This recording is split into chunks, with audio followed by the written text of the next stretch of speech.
The hour of 6:30 having come and gone, I will call to order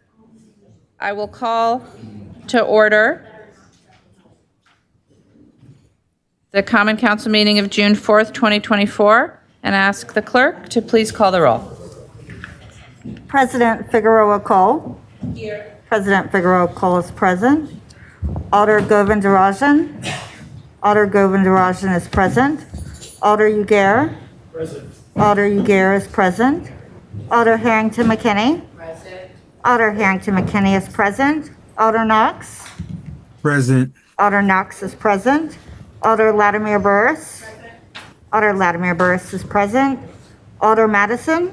Here. Alder Madison is present. Alder Martinez Rutherford. Present. Alder Martinez Rutherford is present. Alder Mayadze. Alder Mayadze is present. Alder Rummel. Present. Alder Rummel is present. Alder Tischler. Here. Alder Tischler is present. Alder Revere. Here. Alder Revere is present. Alder Vidavere. Here. Alder Vidavere is present. Alder Wahelier. Here. Alder Wahelier is present. Alder Bennett. Here. Alder Bennett is present. Alder Conklin. Alder Curry. Alder Curry is present. Vice President Duncan. Here. Vice President Duncan is present. Alder Evers. Here. Alder Evers is present. Alder Field. Alder Field. Alder Field. Here. Alder Field is present. Alder Conklin. Present. Alder Conklin is present. Madam Mayor, we have quorum. Thank you. As usual, I'll remind us that we're here to conduct the business of the people of Madison, and I'd ask that we do that in a kind and respectful way, and that in particular, we refrain from using any profanity in our remarks, whether that's staff, council members, or members of the public. And perhaps tonight I will remind us as well to pay attention to protocol and not get distracted by side conversations. Our first item, as we do on a quarterly basis, is a presentation from a poet. And so I'd like to, for item 1, which is Legistar 83658, invite Elijah Bean to the podium to share a poem with us.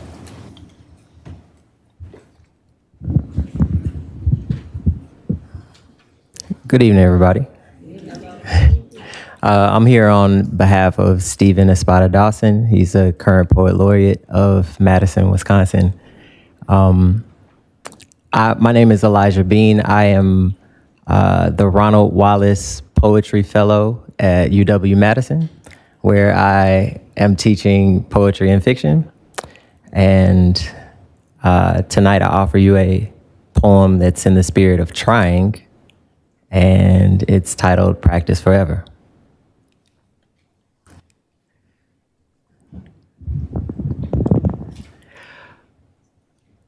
I hope you're nice enough to be mean to me, not seem to be seamlessly merging your kindness with your honesty, because friends don't let friends suck in public. That's why you'll be perfect from your porch to the moon, because I won't leave anything out. You'll get it straight from me, consistently, undiluted, no ice, no knife with which to stab you, just 2 fists and all 10 fingers. They say a friend will be your palm reader when you're trying to save face. They'll tell you why the world is blunt. If you're going to kill it, then you'd better have a point, or be willing to justify at point blank range the quality of dope that you're producing and inducing. And then do seem to know what it is you're doing. Knowledge is control. I only keep the company of generals and heretics. I'll have nothing less than their steady expansion in the likeness of sound waves. The mechanics of their progress will never get a day off. They'll show up sick, or sick with it, or carrying their practice-beaten bodies to puppet shops to be fitted with brand new heartstrings after having the originals torn out. during a lucid dream that had them all practicing in their sleep, or until total body failure rendered them limp and incapable, but soon overridden by their heart's choice to keep going, keep growing. Gird your loins for an internal battle between strength and will, taking place at a crossroads where death and failure are your only two options. I'll meet you there, to die with you, to perish with purpose, because before we fail, before we allow circumstance to deem us unfit to pilot the crafts we have chosen to sail to the shores of victory, we will die, if only to get death out of the way, so that we may practice, improve, refine forever. Thank you.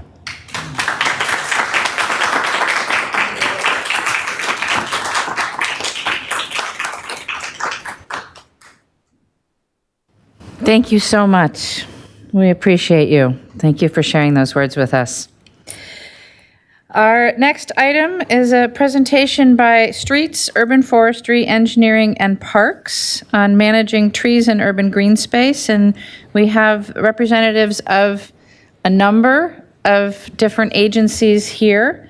You can pick your side. Yeah. And we'll start with our Public Works Manager and If you like. Streets Superintendent, Charlie Romines. Thank you, Mayor. Evening, everybody. Good to be here. It has been, I think, years since I presented anything in person in front of council, so bear with me if I flub it. My name's Charlie Romines. I am the Streets and Urban Forestry Superintendent. With me in order of appearance is Sarah Lerner. She's landscape architect with our engineering division. City Forester, Ian Brown, been with us just about a year, and Eric Knepp from the Parks Division. Public trees and green space within the city of Madison. I'm just going to cover a couple points here. Go ahead and advance. So many of you may not know that forever and a day, urban forestry was housed within the Parks Division, as was I for almost my first 7 years with the city of Madison.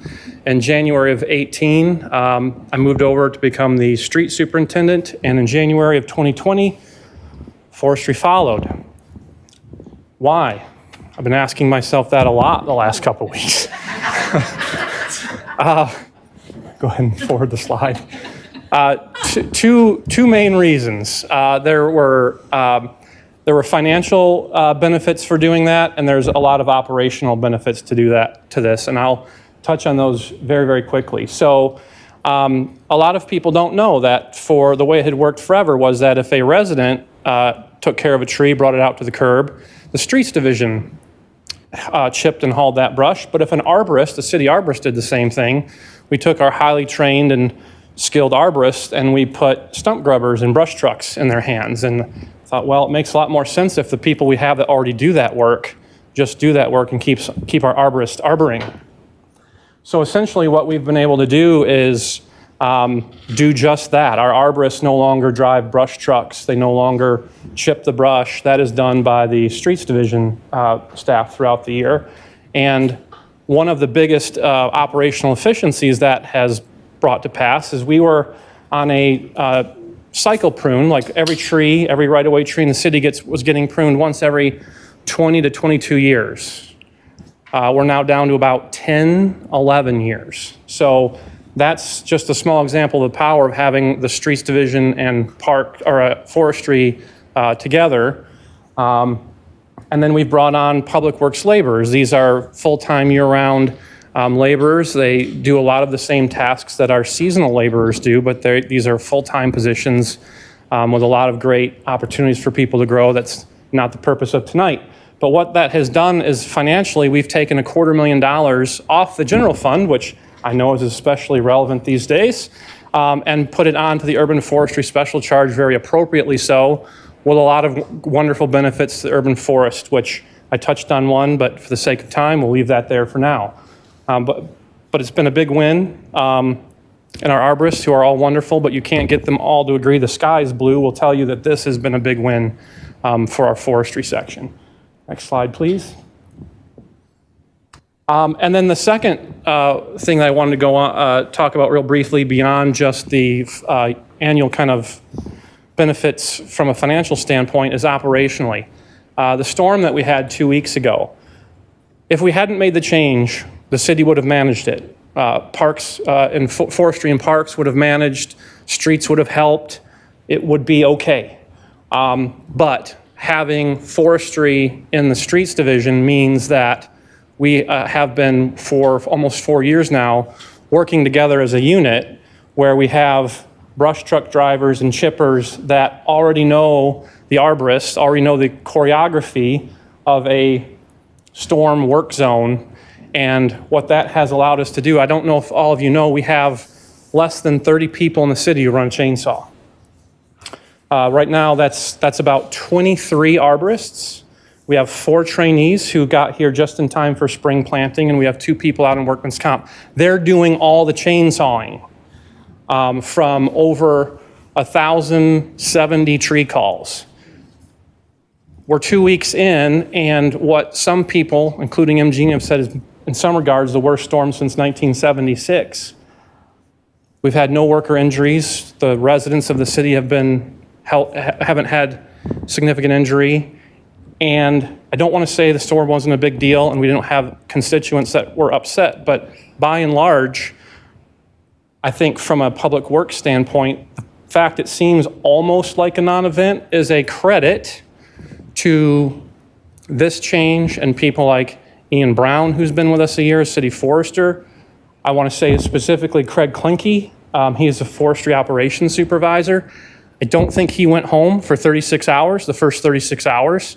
And Dean Call, very similar, the forestry foreperson. The heavy lifting they did in the first 36 hours and continuing since then has been really incredible. It's behind the scenes, and often those are the type of people who get forgotten. The fact that we work with them on a day-to-day basis, we've embedded streets division crews in with those arborists, we've kept the crews moving. We have saved probably 2,000 hours conservatively by hauling brush from our residents' right-of-ways into parks, thank you, Eric, and chipping it there and making it available for free for our residents to come get. That's a massive savings in time. That's probably we're getting close to probably 3,000 gallons less of diesel fuel burnt. Those are things that would have been extremely hard to do without the cooperation that we have and the advantage of having forestry with the streets division now, and then the interworking relationships we have within the public works division. So those are hard to quantify, but I think in events like this, you can see the benefit of having a strong, and at 9 o'clock at night on that Tuesday night, we were all in and we were running the city streets, calling out down trees, down limbs, road blockages, houses, trees on houses. Forestry's never had that information so fast. They're typically running blind for the first 12 to 24 hours, getting calls constantly coming in. Now the calls still came in, but oftentimes they knew it already. Now, that's the first time we've done it. We will get better at it. It was good, it will be better. But again, those are just some of the benefits. I thought it was topical just to mention that a little bit. Oh, okay. All right. Anyhow, I'll leave it at that. If you have any questions about that now or later, I'm happy to talk about it. But you never want to see these types of events in a city, but from an operations standpoint, these are the kinds of things we get excited about when staff show up, do their job, and serve the residents well. So with that, I will turn it over to Sarah Lerner from engineering. And we'll take questions for everybody at the end. Sarah? Great, thank you. So as Charlie mentioned, my name is Sarah Lerner. I'm a landscape architect with the City of Madison Engineering Division. So if you want to go to the next slide. So I'm here to talk about stormwater utility land. That is also part of our larger public green space. It is for usually a specific purpose to manage stormwater services. These are usually related to development requirements to meet our ordinances. So a little bit different than some of our other public spaces. Starting in the 1990s, engineering division started requiring separate dedication to meet ordinance and stormwater requirements compared to parkland dedications. So prior to that, there was a little bit of a mixture of both areas. There were some dual dedication, but since the 1990s, now we have separate stormwater utility land and then separate parkland that is required to be dedicated by developers. I'm going to go to the next. So here's a little bit of history on how we get our land. So we primarily get stormwater utility land through subdivision dedication for stormwater requirements or through land acquisition. This is an example of one of our more recent, within the past 10 years, dedication. So this is a parcel, the dotted black line, that is the entire parcel is a stormwater utility outlot. Within it, we have separate wet ponds, infiltration basins, greenways. All of this is in order to meet specific stormwater requirements. Some of our properties are maybe just one larger pond, like Cardinal Glen, adjacent to Cardinal Glen Park, that is just one wet pond. And then some of our properties are like this kind of little matrix of basins, greenways, and ponds in order to meet our stormwater ordinance requirements. So most of our land is for infiltration, sediment and pollution capture, flood control, or stormwater conveyance. So then the other way we typically acquire land is through acquisition, with one recent project that I'm going to talk about in the next few slides. If you want to go to the next one. All right, so this is a little bit of our composition of property. We have about 1,500 acres of land, and I would not take that verbatim because it is very complex based on historical dedications. Back when Madison was first developing, they didn't develop stormwater land versus parkland, and so we have greenways and parks. We have vice versa. We have basically every type of configuration you can imagine. But we have 1,500 acres that are owned under the assessor's office, if you were to look that up, by stormwater utility. And these are primarily kind of these nature-based solutions that are infiltration basins, greenways, retention ponds, wet detention ponds, dry detention ponds, a few rain gardens, but most of our rain gardens are on other public property. And then we have greenways, which is a little bit less of our total acreage compared to ponds, and these range from stormwater conveyance, dry ditches like Robin Greenway, which I'll show you in a second, as well as intermittent streams like Door Creek, or maybe portions of Starkweather Creek or Pinedo Creek. Next slide. So as I mentioned, we are still part of that larger public open space system. All of our lands are open to the public, and while our primary goal is stormwater management, we do provide also lots of other benefits similar to other open spaces. We promote pollinator habitat and biodiversity. All of our new ponds and bioretention and infiltration areas are required to be restored with native plants. We promote urban canopy efforts. Ian will talk about our efforts on joint collaboration with dealing with spongy moth. And a lot of our areas are also used for public green space and recreation. So this is a slide of Robin Greenway, a recent reconstruction in a greenway project. This was taken a few days ago. This first year after construction is complete. You can see that the access path along this greenway also serves as kind of a neighborhood recreational path. Next slide. So a lot of our property is adjacent to park property, and it's very often, there's no easy way for the public to understand when you're on stormwater versus park property, and that's a good thing because it kind of can enhance that experience. And Lower Badger Mill Creek Ponds is a great example of where both agencies got together and created this larger open space that combines stormwater services as well as public recreation and parks. This property was recently acquired. These ponds on the stormwater utility land were constructed last year. All that area in, is that Teal? That was graded so last year, and then the ecological restoration, wetland restoration is happening this year with plants, native seed, trees being planted. The path, the recreational path through the properties of Engineering and Park Properties is being constructed this year. So here's an example where we have a land acquisition. It was acquired for regional flood purposes, but also as part of park expansion, and we kind of combine these areas as part of the larger open space system. Next slide. And last but not least, I'm just going to do a plug. We are currently writing our stormwater vegetation management plan. We're nearing the end of the planning phase where we've already had our public meetings. So if you're interested in more, I posted the website on the screen. And now I'll turn it over to, I think Ian is next.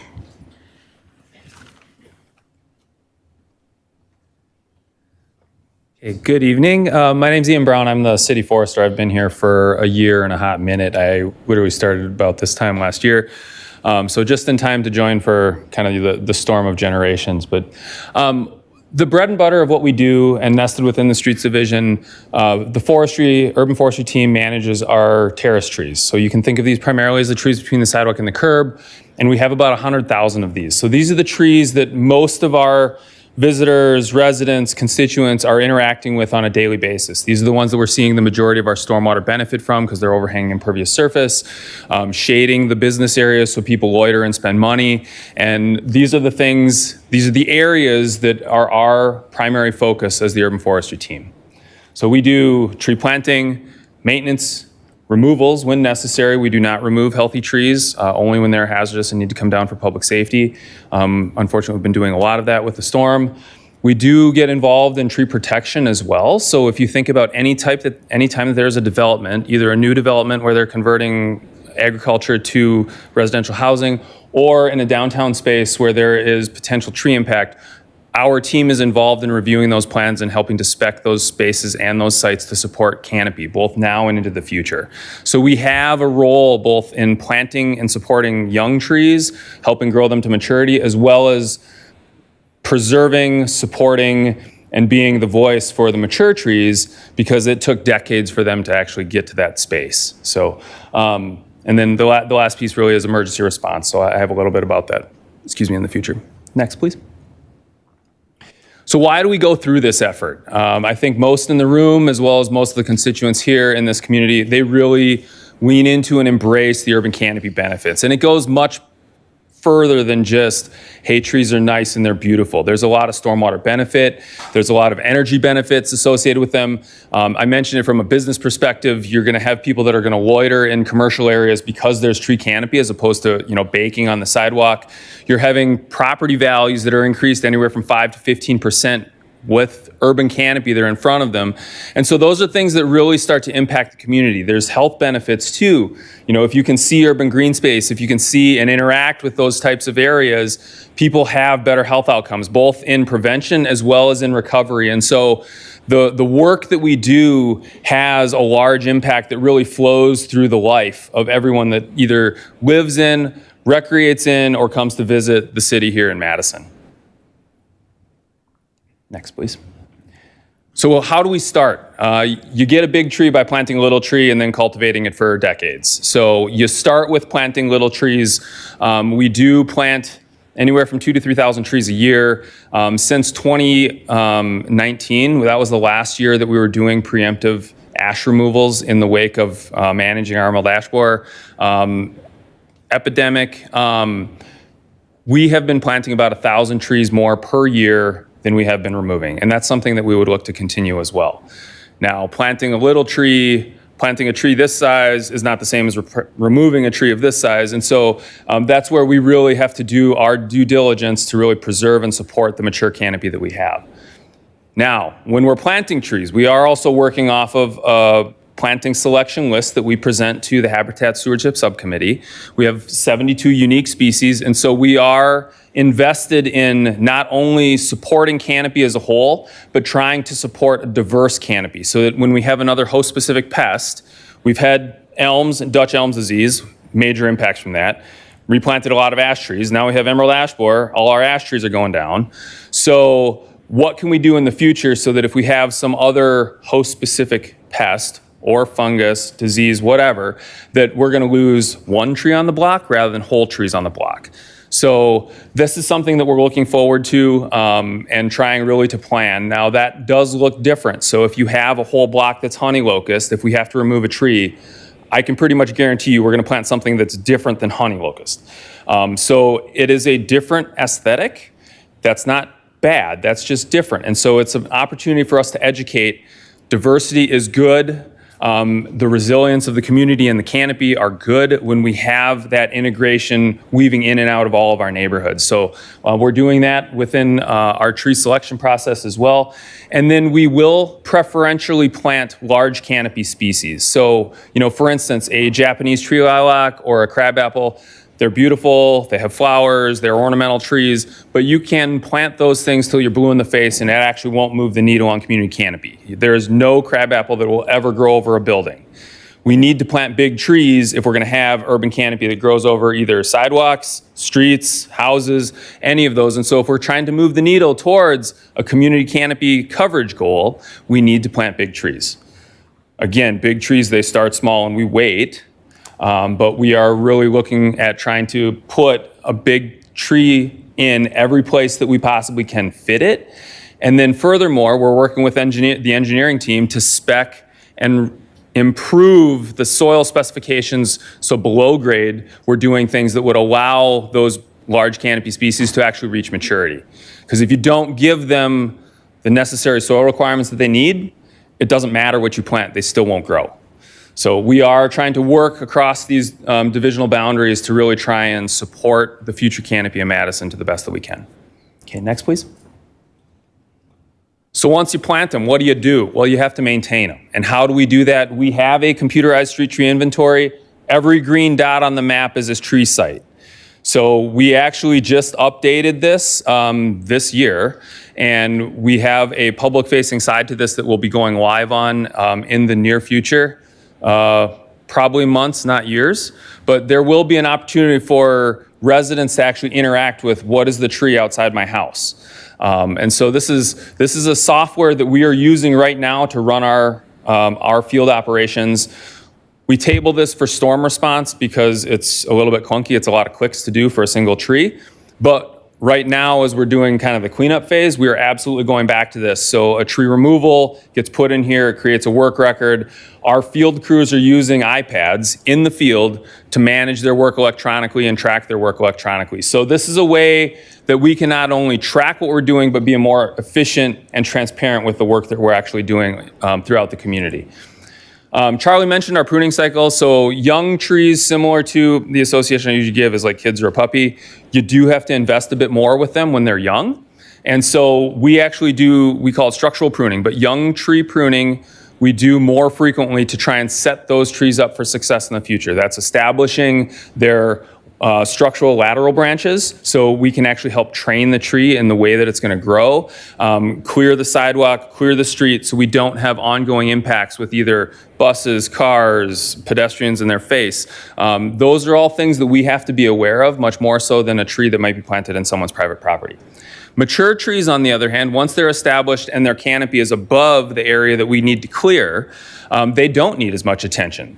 So we don't have to go back to those mature trees more than maybe once every 10 years. Reducing those pruning cycles is always ideal. 10 years is definitely not bad.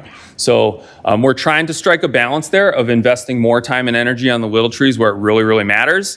Maybe a little less energy on the mature trees where it doesn't matter as much, but still try and have an efficient, systematic pruning cycle.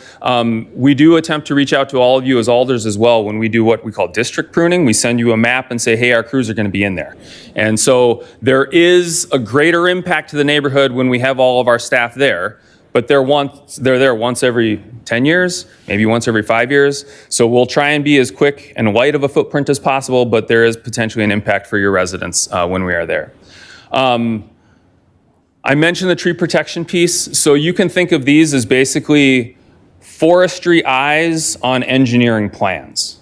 So when we have plans that are drafted, we have forestry staff that are looking at how many trees are impacted? Are there ways that we can adjust the plans or make requests to the developer to move a driveway, move a sidewalk, move an access, move the building back, things like that, where we can actually advocate to either save the trees that are there, or if we can't, what can we do to improve the sites? in the future so that we can either have a bigger, better planting space, maybe tearing out paved area where we can put in green space, porous space. We have suspended terrace solutions. That's a generic term for things like Silva cells or green blue cells. Those are trade names similar to Kleenex and facial tissue. But those are things that actually develop plantable space below grade that those trees can actually grow in. And so even in a heavily paved area like State Street, you can actually grow canopy trees to maturity. But you really do have to have those types of below ground infrastructure in place to be able to do that. Okay, next please. We have been doing a lot of storm response. As Charlie indicated, I think just so you have kind of a scale on this, in a typical storm, we might get 30 to 40 calls. A bigger storm, we might have 100 calls. A pretty bad storm, we might have 150 calls.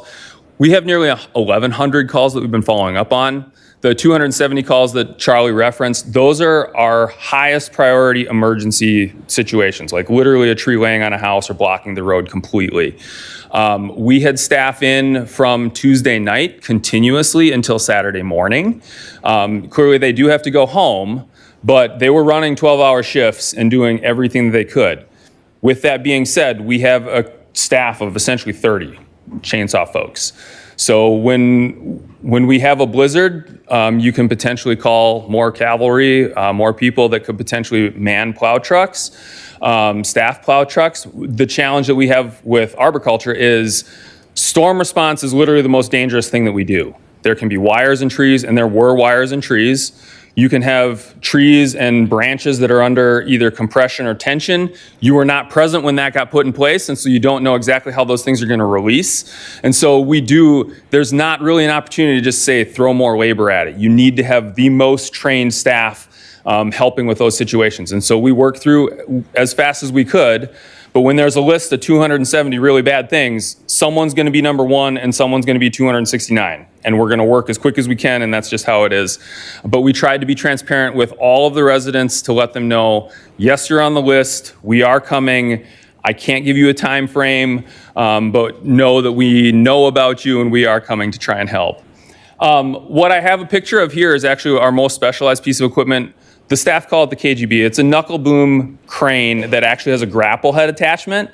So if you've seen traditional feller buncher heads from a forestry perspective, where you're doing like tree removal in a rural setting, it actually has an arm, hydraulic arm that would grab the tree, and then it has a chainsaw underneath. So what you can see there is the yellow head has forks that can grab the tree and keep it attached, and then a cutter head underneath. And so what we can do in this type of situation, when you have a large tree that fails on a house, you can actually grab the tree, cut the branch, and lift it off the house without doing additional damage. And in this case, the resident had actually reached out and said, oh my gosh, I'm so impressed because we had new windows put in, the tree was right over my windows, and it didn't damage the windows. So this is probably our most expensive piece of equipment that we have, but its bread and butter is these types of storm situations. And so it can not only cut and lift, but it can also be used as a rigging point. It's a 10-ton crane. And so having this type of piece, or having this equipment available for our staff to use, was really essential. We have one. So again, this was going to the hairiest of the hairy, and really trying to do whatever we could to put this piece of equipment to the best use wherever we had it. Next, please. I'll try and wrap up quick here. So we also deal with pest management. I mentioned emerald ash borer. We're navigating a spongy moth spike. If you don't know what spongy moth is, that's the new name for gypsy moth, if you've heard of gypsy moth. So they are a defoliating critter. They work in about 10-year population cycles. We happen to be in a boom. Having the wet spring this year should help. We won't know for sure until probably June or July. But we are taking active management strategies around how do we manage these localized high populations. And so that's a joint effort, not only between forestry, but parks. They have trees. Engineering, as Sarah mentioned, they have trees as well. And so we've combined our forces both for surveying, for funding, for staffing, and for messaging too. So we've been trying to send all of our constituent relations and information through a web page that's a city Spongy Moth informational page with a bunch of links to like UW Extension, State DNR, and other industry experts to really try and help the residents get as much information as possible. In this case, we actually have one of our seasonal staff that's injecting an oak. We injected some Parks oaks, so large oaks that were not in the Kenosha Greenway area that we had sprayed. Those big mature oaks are the ones that we really want to save and protect. And so we did inject 135 oaks that were not in the spray area to make sure that they do have a level of protection from both spongy moth and two-line chestnut borer, which is a secondary pest that can parasitize and kill stress trees. Same family as EAB, and we actually use the same product. Okay, next please. This slide, I'm not going to read it all. Is basically laying out the seasonal schedule of what we did from a combined perspective from spongy moth. We identified the spongy moth outbreak last year, and engineering, forestry, and parks started working together. We've been having regular meetings between that team since last summer. And so what this kind of works through is the seasonal schedule of what did we do, when, and how did we message it. These are a bunch of different tools in the toolbox. There is not one thing that is going to take this sucker out. But what we're trying to do is really just try and help the trees that we have make it through this outbreak cycle. The trees that we care about are big. They've made it through this cycle before. We're just trying to help make sure that in the current climate where we're navigating climate change, drought, I mean, ironically I'm saying drought, but last summer definitely drought stress was a part of it. Trying to help those big mature trees make it for the next cycle too. So there is not one thing that we use. It's a number of different things, as well as participation and partnership with the residents in the neighborhoods that this is an issue. Okay. I think that's the last one for me. Okay, thank you. They mostly know who I am. Good afternoon, evening. It's evening at this point. Sorry. We're about halfway done. I'm kidding. Eric Knapp, Park Superintendent, here to talk a little bit about Madison Parks. We're not going to talk about everything we do, but we certainly have a core part of the green resilient part of things, trees. We think we have the most trees. We've never counted them all, and we probably never will. But if you could start with the next slide for me, please. This is our beautiful green city, and a lot of that is under our management, but as Sarah mentioned earlier, a lot of it's under engineering's management. Some of it's under collaborative management. Some of it we're not sure who owns, but we know the city does. And so we take care of it together. But the park system is great. If you didn't know, the parks owns about 13.9, 14% of the city. Collectively across large municipalities across the country, it's right about median point of green acreage. Next slide, please. This is just a little bit of touch. The color here doesn't come through quite as clear, but the system, though, does a lot of things. So we don't have a kind of a unitary purpose for our parks. We have a variety of purposes in all of our parks, but we have conservation parks, we have community parks, neighborhood parks, we have mini parks, we have special facilities, we have a cemetery. We actually have 3 cemeteries at this point because we keep annexing more of them, but only one is operational that we're responsible for. That's Forest Hill. But we have the golf course facilities as well. So all in, it's about 5,000 acres under our direct management. A lot of trees and a lot of green infrastructure, a lot of natural areas. Next slide, please.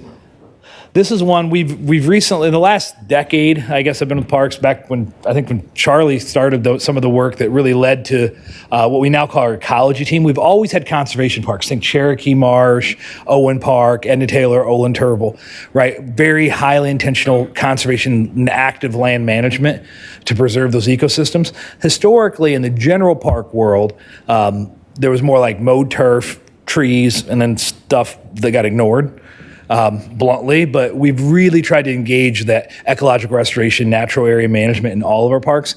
And with that, across the general and conservation park categories, we're now a little bit more under managed natural area than we are under mowed turf. This doesn't include golf cemeteries or other special facilities, but within those big buckets, if you've ever wondered, do we mow more land or do we actively maintain natural prairies and woodlots? It's the latter of those two. Next slide, please. So some work plan. I'm just going to try to tie the topic tonight to some of our work plan highlights. We got a big 10 things we're really focused on. And I think I can tie these together in a logical way to touch. So advanceable, sustainable, and resilient land management, obviously pretty relevant to what we're talking about.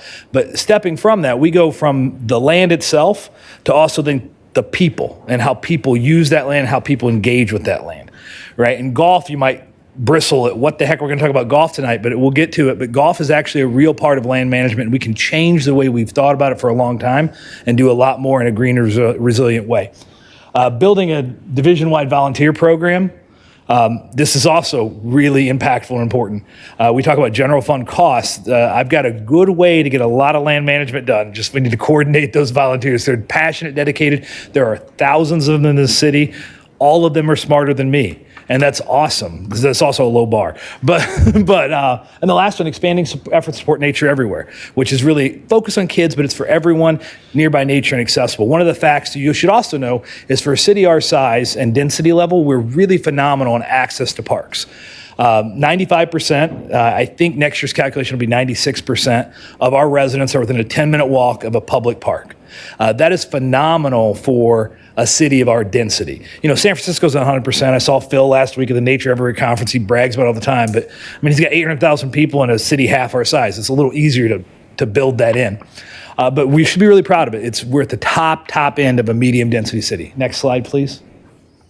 So sustainable and resilient land management. We're continuing the ecology team and in conservation, expanding the natural areas that we're actually actively managing throughout the entire park system using a variety of integrated methods to maintain them. Everybody loves the goats. People ask if we can just get more goats. We have a limit. There's an upper limit on goats availability. And there's also an upper limit on goat selectivity. So, right, they have a really good role in early stage land management. In later stage land management, if you didn't know, like they eat coneflowers too. They don't care. Like, so if you have good stuff, they're just gonna eat it all. So we really send them in to do the dirty work to start it off.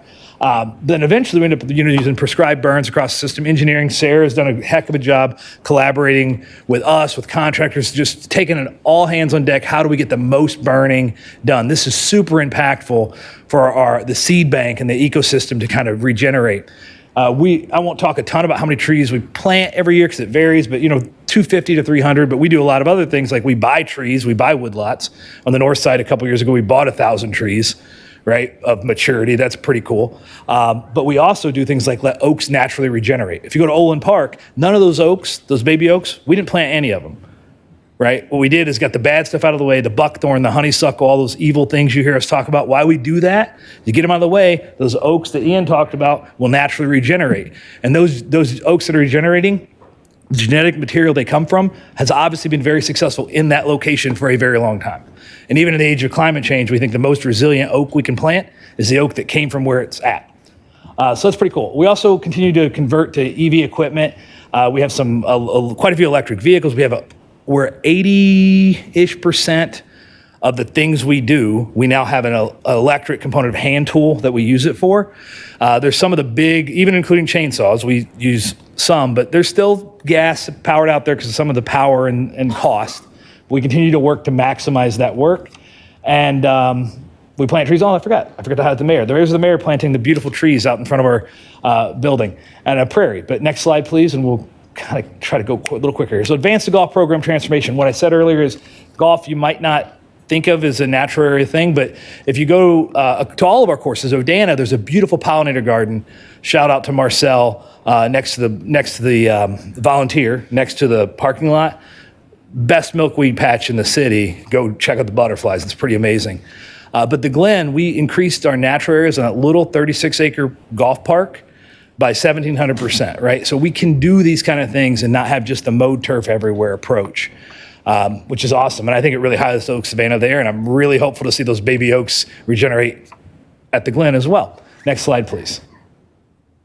So we want to really focus, and we are continuing to focus on building that volunteer program. I talked about one of the whys that you might be interested, which is cost savings, but another one is connection. Connection to each other, connection to land, connection to the city, connection to civic pride. I've never met people more passionate than the people who give their time to Obert Gardens, Warner Park Rec Center, all kinds of things, Owen Park, right? We have friends everywhere who care a lot, and we really want to put a focal point on that. And so we're working on some software that's citywide, actually shared with other agencies, senior center, library, and others. Should be really impactful, I believe. Here you see some volunteers on the right side that you did pay to be there. Those are firefighter trainees. But we took it as free labor, and it was great. So next slide, please. And I think last slide, please. Yes, expanding support of nature everywhere. So what this is, I just want to make sure you're highlighted about, there's a conference hosted at Mona Terrace. They did a phenomenal job hosting it last week. I know some of you attended, and thank you for doing that. The mayor gave an excellent initial speech that really rallied people to get people connected to nature, right? Everyone has that right to have that opportunity, even in an urban setting. And I think we do that pretty well in our city. We can do better. This is not like a new program for the Parks Division. I want to be clear. We're not we don't have a coordinator or anything like that. What we're doing is trying to coordinate. Tanya Zastrow, our Obergarten's director, is working with a collaborative group from public health, multiple city agencies, and a lot of nonprofits, really trying to expand access, make sure we're connecting kids to programs, connecting the schools to like Leopold Nature Center and another, like some innovative programs there. That's the kind of stuff we're focused on. And I want you all to know about that because I think it is the most important thing we can do to protect our parks, I think 100 years from now, is make sure our kids care about them. But anyway, I think that's all I have. I don't have any more slides, do I? I didn't make the slides. I do not. Thank you. And we can all answer any questions you have. Thank you all. Questions? Alder Miadze. First, I want to start off by thanking you guys for all the work that you do. Greg Klinke is actually my next door neighbor, so I really appreciate all the work. No, see, so one of the questions I had was, do we have any programs out there for people that are homeowners to be able to get help from the department? And for example, you know, if a tree is dead and it falls on the property, that's not an act of God, you know, so the person could be sued, right? But if there's homes in our city that actually have trees that want to be removed that are dead, is there any programs out there for people that need to get that tree removed or on their own property, or is this just I'm just wondering if there's any programs out there for people that are underserved communities. My district is mostly residential, so just wondering. Sure. So we currently don't have programs to go on to private that deal with private property. That would take a significant rethinking of how we do forestry in the city of Madison. But right now, there's no programs for that. Although we are thinking through how we might try and help people plant trees on their property. But that's a whole other thing right now. But that's something we're working through. But as far as trees that have come down, unless it's a right-of-way tree. If it's a public tree, then we take care of it. If it's a private tree falling on a private property, then that's currently not something the city handles. All right, thank you. Thank you, Alder. Alder Field? For Director Knapp, forgive my ignorance on the topic, but I didn't know that the city owns cemeteries. Can you talk about why we own cemeteries, or if there's a policy reason that we've acquired some? Well, we can go back to the beginning. Orton Park was a cemetery. The first city park was first a cemetery. Then at that point, it was a service that was provided to the community. I think at the point in the 1800s, frankly, the city chose to do it because the city hosted people who were not religious and affiliated with the church, which was not all that common at the time. So cities of a certain size would do that. They'd get in the cemetery business to give folks that opportunity. Orton Park was originally a cemetery. The city decided to plat a bigger one. Actually, where the Glen Golf Park, the whole big triangle, well, the trapezoid, what is it, a parallelogram? I don't remember. I failed geometry. But that whole parcel was bought for a cemetery. We exhumed bodies from Orton Park, and we took them there, and we've been in this Forest Hill Cemetery business ever since. So we do that. The other two we have, one is a completely closed historic cemetery on the far west side, Town of Middleton. Town of Middleton owned it. When the city annexed in, it became municipal property. If you know other people who want these, like, we are totally negotiable. Now, the other one next to La Follette High School, Town of Blooming Grove, we don't own that one yet. The third one we do own is even further out, but next to La Follette High School, that's an operating cemetery. So that will become city property. So that's one of those concerns because because maintaining a cemetery takes one amount of work, operating a cemetery takes a whole nother level, right? But I think the policy reason why probably stems from the 1800s, and the university probably attracted people who were not as affiliated to a church and religious institution, which was the historic place you were buried. That'd be my best guess. Thank you for that. Thank you, Alder. Alder Uyghur? Two questions. One has, this might be for Ian, has oak wilt become much of a problem in the city yet? I see there's some large areas you can see around the general region that already have been fairly devastated by oak wilt. Oak wilt is here, and actually the oak prevalence across Madison means that it's something that we definitely do have to watch for. Most of the oaks are the white oak variety, so it does not move quite as fast.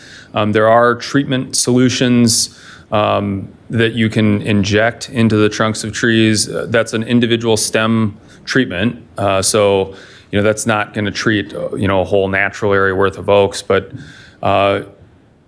yeah, I think sanitation is part of it. Really trying to emphasize and get the word out about appropriate pruning. You can't control storm damage, but yes, it is something that we are aware of, monitor to a limited extent for. There are oak wilt pockets that I'm aware of within the community. So yes, it is here. Thank you. And the other quick question, I guess this would be for Charlie. Could you just talk a little bit about how what's the process, the algorithm, the method for prioritizing how to respond to something like this recent storm with hundreds, over 1,000 perhaps, calls coming in? Sure. If I screw it up, Ian, you can jump in. But the first thing, it really is finding out where the damage is, right? It's not like a snow event where you kind of know it's 4 inches and it might be 5.5 on one side of town and 4 on the other. But so often these storms happen in the evening, right? Either at or after sunset. And I will tell you, without fail, even this storm around 5, 6 in the morning, we had finished our go-through, which had never been done before. But we knew around 6:30, 7, the phones were going to blow up as residents wake up. They start, right? And it's all new to them. And so the first thing is figuring out what we have and how widespread it is. And we're getting better at that. From there, it is, if the best way I can describe it is we're going to look at blockages of our salt routes, right? Our main thoroughfares in the city, roads that lead to hospitals, schools, police, all of that. And then we're going to look at trees on houses, particularly if there's damage to the house or ongoing damage that could occur. And then we're looking at blockages of residential streets or partial blockages. A confounding factor to that is a lot of times, and this storm was by far the most that I had come across in my 13 years working with forestry, is when those trees are on the power lines, we have to wait for MG&E to come and clear that portion of the tree that's out of the power line. And then we will come and get the rest. And so for us, that's one of the things we're going to try to figure out if there's a way we can coordinate a little bit better with MG&E on, rather than us having to go there or send someone there, like, have they got it yet? Nope. Have they got it yet? Nope. No, when it has been gotten out of the power line, so we only have to go there once. But that's the first thing, and that's why, as Ian mentioned, we were running crews around the clock, and from that Tuesday night through Saturday, we weren't going to stop until we had all those high priority emergency, which was trees on house, full roads blocked, those types of things done. And thankfully, our arborist staff really answered the bell and taking care of that. But those are your highest priorities. I've never seen 270 of those come through on an event, to speak nothing of the 900 or so other calls that have come in. But that's where we're going first. Thank you. Yep. Thank you, Alder. Do you want to add something, Ian? Yeah. Please. I'll add one more quick thing, just so you understand and your residents understand as well. So when we're navigating all those highest priority emergency calls, we are going to leave stuff behind. So once the street is clear, they're basically stacking that brush on the curb and we're moving on. We did have a number of requests on that. How come you got my neighbor's tree and not mine? When are you coming back for the brush? Now we're getting the calls of the brush is still there, when can I mow my grass? Say we're coming, but basically as soon as we can clear the public safety issue, if it's laying on the house, that's both a damage thing as well as an egress thing. So if we can make that situation safe and stable, we are moving on. And it's not that we're done, we're just coming back later, but we have someone else with a tree on their house.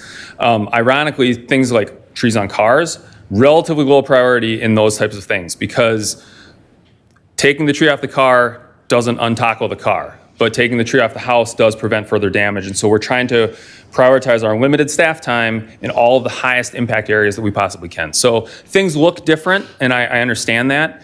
And we were trying to have that conversation with the residents as well of, yes, we're coming, but my short answer was kind of, if we haven't been there, be appreciative because that means someone else had it way worse than you. We are coming. I'm sorry, but we'll be there. Thank you. I just want to take a moment to highlight a couple of things that you've heard tonight from Forestry and Streets and the innovations in their response to this most recent storm. The fact that they called in the supervisors, put them in vehicles, and had them out on the streets before the storm was even over. You remember, we were all sitting here, right? And they were already out driving the streets to see where the trees were down and where the dangerous areas are so that they could triage in the manner that Ian just talked about and get to the most important things first. That's something that they've never done before, right? And that's the good thinking on the part of Charlie and his staff, that I have to say Streets in particular, but citywide, our staff are always thinking about how to be more efficient and provide better service. And this is an excellent example of that. So thank you both for thinking that through. Alder Vitiver. So we as alders, and sometimes it goes out into the press, are constantly, I'm going to just say it, berated for taking out trees, not prioritizing trees, not understanding the tree canopy importance, not understanding the effects of heat islands. And yet you've presented us an absolutely comprehensive perspective on how the city as a whole is prioritizing trees, is prioritizing our green space. My question is, where is the disconnect? Why do people have this bizarre notion that we don't care about trees? I can't take credit for this. Eric said, who wants to say forest for the trees? I think that, and I'll keep it short in case Ian wants to, but when you talk about people and their connection to the trees, a lot of times I see it as their tree.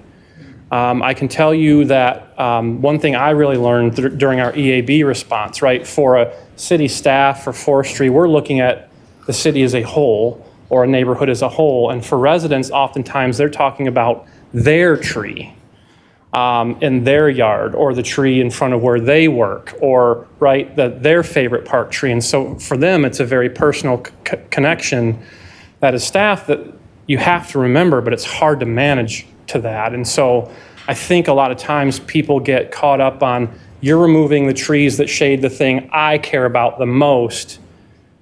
And they have that, right? I think anytime we have a tendency as people, when we have a personal connection with something, sometimes we're not super rational about that thing we're very connected to. And so I think that's the best I can come up with in 13 years and working with the forester, that's my tree and I care about that tree, and we're trying to manage all the trees, if you will.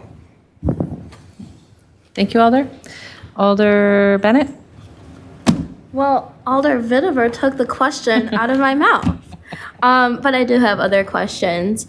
But actually, to that extent, could you give maybe just a very high level, 1-2 minute pitch about what is the process that you guys go through when a tree is being proposed to be taken down? And mitigating measures to make sure that we're not just taking out trees willy-nilly. Glibly, I'll say I'm lazy. I'd rather not. We'd rather have the tree stay, right? Right. So if if we are prescribing a removal for the tree, it's because it's reached and breached thresholds that exceed our management for public safety. So, especially in a storm like this, there sometimes becomes an irrational fear of, I saw a tree across the street fail. What about the tree in front of my house? Can you remove it? What if it falls on my house or my car? The likelihood of those things happening, of tree failing and hitting car, or tree failing and hitting person, the occupancy there is generally, statistically, it's very, very low. But what our professional standard is, we're trying to manage the trees and make sure that we're equitably addressing the 100,000 trees that we manage. In my years within the industry, I have found you have people in all neighborhoods of all economic backgrounds that love trees. Income is not a defining characteristic of whether you love trees or not. And so that's part of why I'm in this field and in this industry is on the municipal side, we serve all constituents in every neighborhood, and they all have trees in front of their homes or down the block in the parks. And so that's what we're doing, but we do manage 100,000 trees for the public safety, and so there is a threshold to reach there. It's different. Our standard is different because we're inspecting them, once every 5 years, once every 10 years, than a tree that might be in your yard that you could inspect it every morning while you're having your Wheaties.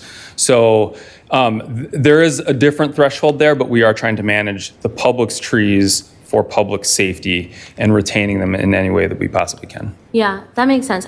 Stay, please, thank you. But in more of a specific sense, I remember with the Rhinedale Park Imagination Center, there were folks that were not fully supportive of that because it would take down 5 fully mature trees.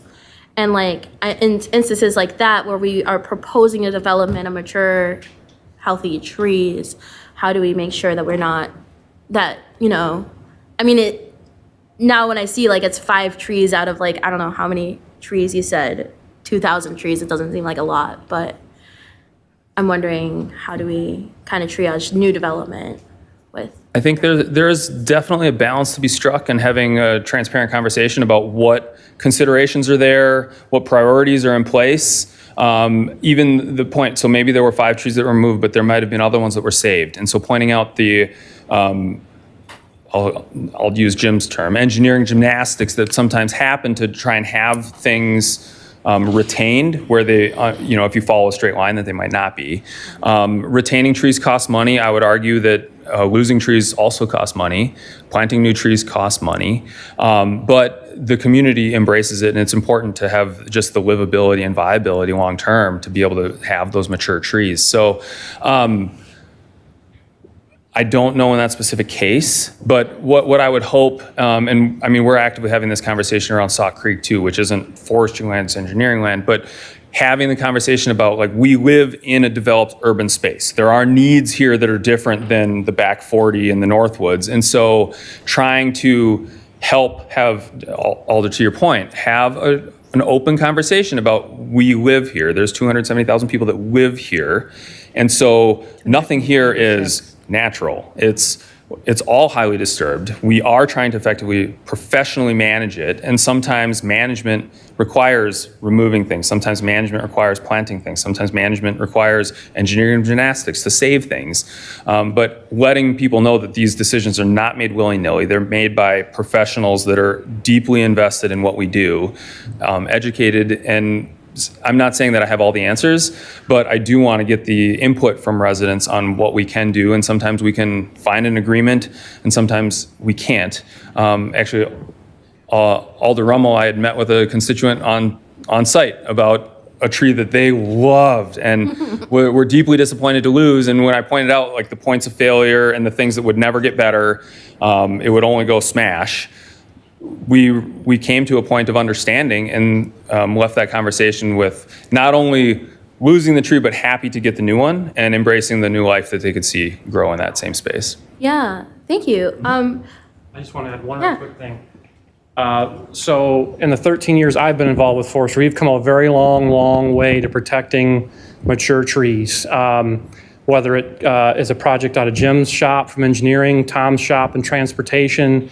The mayor, since she's been on board, has been very clear, we will not take down trees without giving them full consideration. So while people may disagree with the decisions and the trade-offs that have to be made, we do not remove trees in this city without giving it full consideration. And you may disagree, your constituents may disagree with how things get weighted out, but it is never willy-nilly. It is not, it is well thought through. And that has come a long way in the 13 years. And so I just wanted to make sure that's well understood. I feel like it's not understood for a lot of folks. No, so I get it. appreciate I you. get it. I have 3 more questions, so sorry, bear with me. First one actually is to what you were saying about like access to resources. I know like not every single area has hours to spend fighting for, you know, fighting against a bike path because it would tear down 8 trees, for example. But I'm wondering, in areas that are under-resourced and underprivileged, what are the measures that you are like taking, or are there any active measures to ensure equity of tree canopies across all areas of the city and what? I understand what you're saying. My hope and intent would be that our forestry specialists, so that's the title that's working on those types of projects, they would be advocating in all neighborhoods equally. And so there too, when we're talking about having, you know, specific attention paid to a particular resident or additional time spent on a particular project, I've had that conversation with individuals before of like, they're concerned about, to Charlie's point, the tree in front of their house. I'm managing the other 100,000 across the whole city, and I'm trying to be equal with my time and attention, serving all constituents, whether they ask for service or not, because the trees are there. So that's the task of our professional staff. Sometimes the squeaky wheel does need a little bit more attention, but we're trying to be diligent about whether you ask or not, that you're getting as equitable a service as we can potentially deliver. And can you, Ian or Charlie, can you talk about some of the recent planting efforts of terrace trees in areas that have been left out previously? Sure. So traditionally, forestry has planted trees when we have we can assess an adjacent property. And for a long time, what that meant in certain areas of the city, they did not get terrace trees unless they knew enough to reach out to us and then wanted to pay the assessment to put the tree in, which depending on the year could be anywhere from a couple $100 to now $400 and some dollars. And so what you had was you can probably imagine the parts of the city that were not getting street trees put in. And so, boy, I think in the last 2 or 3 years, what we started doing was to basically understand that if we can't move past the assessment, these blocks, these neighborhoods, these residents are just never going to get trees. And so we took some of the capital funds from the urban task force monies, and we planted, I think we're around several hundred trees now in those sites that had been blank for ever. I mean, since those neighborhoods were built or annexed to the city and predated the assessment situation. So that is something that we've moved into and continue to work towards to make sure we are planting trees in parts of the city that didn't get them before because they either didn't know to ask or we just had a policy that was beholden to an assessment that some people just weren't going to be able to afford. And so that's probably one of the things I'm most proud that we spent some of those capital dollars for, to buy those trees that we wouldn't otherwise have. Although I think that's an example of how Forestry and Streets has tried to take an equity lens to the urban canopy and make sure that that we're not putting barriers between neighborhoods and getting canopy trees. That's exactly what I was asking. Thank you. Okay, question 2. I previously sat on the Urban Design Commission. I know that commission oversees the kind of landscaping process. And, we have numerous conversation about whether there should be trees or potted plants, which is a conversation that goes so far over my head, I can't even tell you how. But I'm wondering kind of on the back end of approving a development, what is work that's being done, to ensure trees or potted plants or whatever are there? And should there be more connection on the front end with you all to avoid disruption. Are you talking about private development approvals? Yes. Yeah, so nobody up here reviews those. Okay. And nobody reviews them on the back end either. Like we don't, that'd be a zoning or a building inspection and enforcement. None of you touch that, right? The trees? Do a new site. We have to. The right of way. I thought you were talking about like on private, like on Well, in the medians. public right. Okay, the right part of it, yes, we do take this all the time. The way she was describing, I thought you were talking about parking lots and stuff. Actually, Alder Revere has a development at the old MACC site downtown that I think is addressing exactly what you're asking. There's 18-foot green terrace, and there are a couple of ash trees that would be impacted by the new development there. As a trade-off for that, they are replanting one of those sites, also doing silvacells in numerous sites around other parts of the property, as well as installing green open terrace where there's currently paving. So we are losing 2 mature trees from that site. That's painful. We're leveraging on the back end additional planting and soil capabilities to grow out mature canopy in a greater way in the future. I mean, we're talking 40 years, but the city will be here in 40 years. So we're trying to acknowledge the development that is beneficial to the city to happen there, but also be a partner with the development and planning to have the foresight to say we ultimately want to have canopy in that site in the future. Like parking lots, private site plans. No, like, new developments.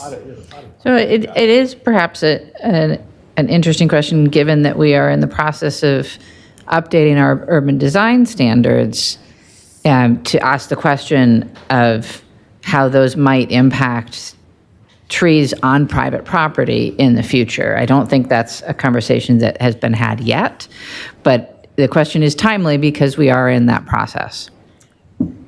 We're on the same brain today. Yeah, that was kind of what I was getting at.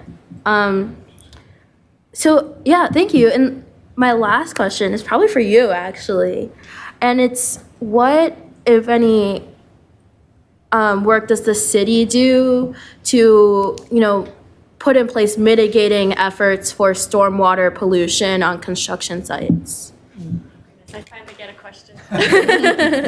Well, Jim Wolf is also here. He's the city engineer, so I'll attempt to go through this, but then Jim can correct me because I'm more on the landscape side. But we have a erosion control permit process for every project that's under construction, and then we have staff that inspect that. That's part of the permitting process.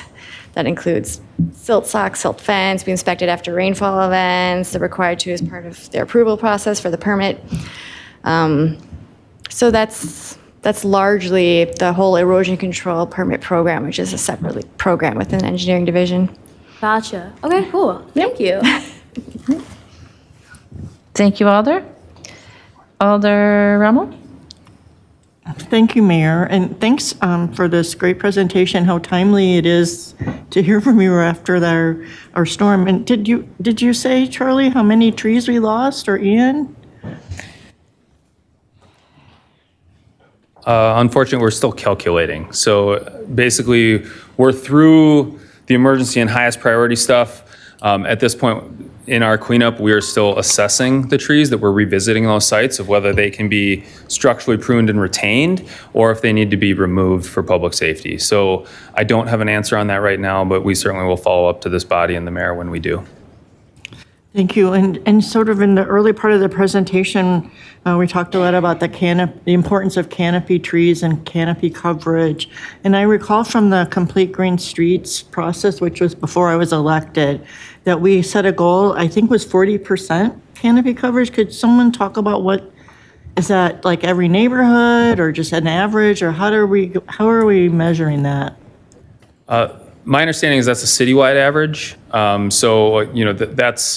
That is a very high bar. My understanding is there's not a single community within the state of Wisconsin that meets 40% right now. Now, having a high bar is also not bad. Help us push our standards, and 40% is definitely better than wherever we are right now, which is closer to 23%. But when you figure we're basically trying to double the canopy, I've described it to Charlie and some others this way of like what we're doing on the street is, I view that as modeling what we would like to have residents do too. So planting the street trees, seeing a mature honey locust, for example, seeing a mature catalpa, seeing a mature swamp white oak, if someone wants to know, like, what does one look like, we can show them what that looks like and they can put that in their yard. Really, the majority of the property across the city is privately owned, and that's not everyone that gets to decide, but collectively they do. And so we would love to really embrace that partnership and help to further the canopy that's happening on private property and leverage that with what we're doing on public property to really move the needle towards that 40% total goal. And kind of the last area I want to talk about is the plan review, which it sounds like this group doesn't necessarily agree, involved with, but I think maybe Ian, you do. So it seems like, the Plan Commission got a conversation about like the fire department and what they need versus a tree and what a tree needs. And then it seems like the fire department wins over the tree. And there's all different kinds of conflicts. So, when you think about these infill projects or new greenfield projects, how do we approach like the fire and balancing having more trees, which is an imperative? Yes, so I think what you're referencing is like having emergency access for a fire crew that would be responding to a fire in the building. They do have standards and requirements for clearance to be able to get their equipment in. I don't want a tree to ever put someone's life in danger in that way. So, the tree is not going to win. But are there opportunities either on that development or maybe others that we could try and still prescribe or support green space or plantable space that might not be in that exact spot? And those are having conversations with developers, not only with your support, but with engineering, even like BRT, transportation team. Like, we are having active conversations about what can we do within the scope of the project, within the footprint of the space that we have, to try and save the trees in those cases. Or if we can't, where can we put a new tree? So maybe it's not there because they need fire access, but maybe around the corner, because then we're going to still have mature canopy in a downtown space. That's really what I'm trying to do. The challenge is always there because, for instance, if you replace a 1 or 2 story residential structure and you replace it with 4 to 6 story multi-use, I'm not going to be able to plant a tree that's going to grow over that. So we might permanently lose that canopy space. Where can we put canopy to still try and move the needle towards that 40% goal? So it's an ongoing conversation, but it's really project by project. Alderman, one thing I'd add, the Urban Forestry Task Force, which is probably 4 or 5 years past now, had 40-some recommendations. They came out. A couple of them addressed that. And I can say that planning, both working with Dan McAuliffe and Heather Stouter, did enhance language for both for private developments, new and redevelopments, to better protect and encourage planting of trees. So some work has been done compared to 8, 10, 12 years ago to better protect and encourage protection and replanting of trees on private developments. Thank you, Charlie. And I think it's going to come back with a review, the first year review of the complete green streets. And I'm not quite sure yet how that's going to get reviewed, but the width of the street terrace can change depending on the street it's on, a major street versus an interior. So I think those conversations are going to come around again. I don't think we're ever going to be done talking about trees in Madison. So, and I guess the final thing is the mayor pointed out like the equity issues, and it just seems like they're, and it was mentioned the Saw Creek, like we're always going to have to balance our multimodal approaches in our urban places with trees, and it's sort of a hard decision to have to make sometimes. So thank you all for being here tonight. Thank you, Alder Conklin. Thank you, Mayor. Thank you guys for this lovely presentation. This was very informative. I just want to ask, is there a reason why or how come we don't ever think about planting fruit trees at the parks, community As a matter of fact, we do. Oh, well, can you tell me more? Enlighten me, please. You need a volunteer group that will sign up to maintain it. Why don't we historically do it? Because it's a hot mess. And you're going to have a bee problem and all kinds of things if you just let them unfettered. If you want to check it out, go to the Prairie Marine Dog Park and County Park and check out the apples in the middle of the summer. Unmaintained fruit trees are really not good for parks.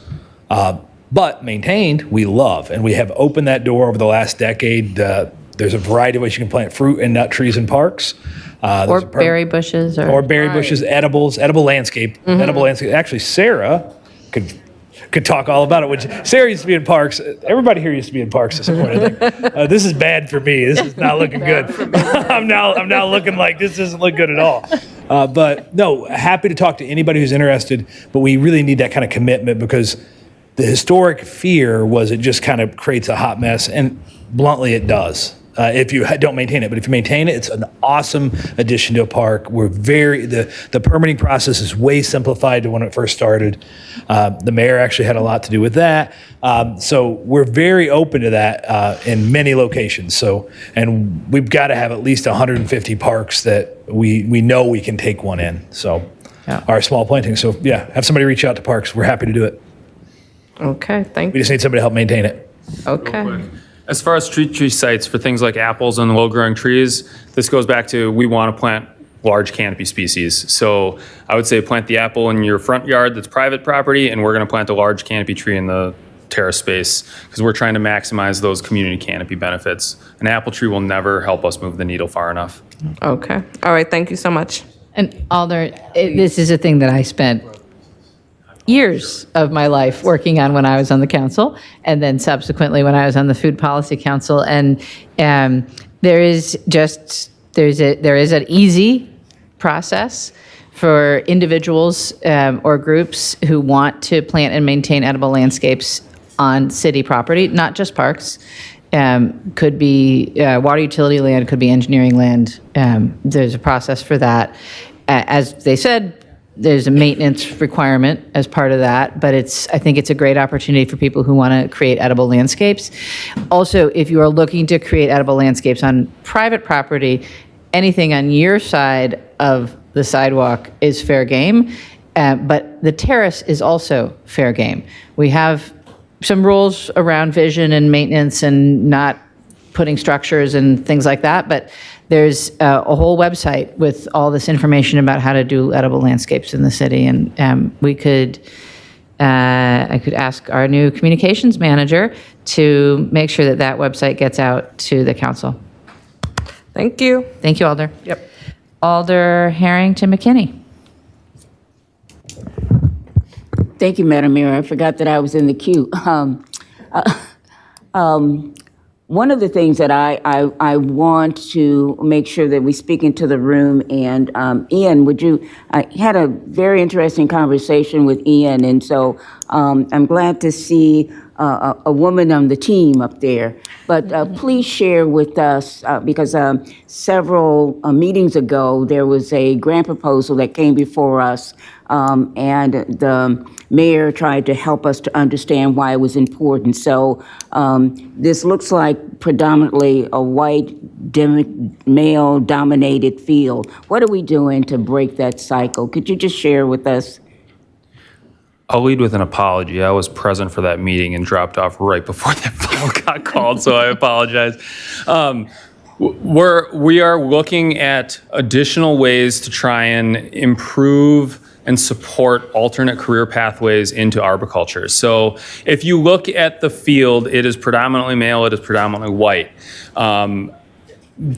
Most of the staff in a number of organizations, they've gone to school for this, 2 or 4 year degrees. And so what you do by recruiting, they have a very valid education, but at the same time, what you do in recruiting in that way is you selectively filter unintentionally people that can afford to take off the 4 years worth of lifetime, pay the tuition and go to school.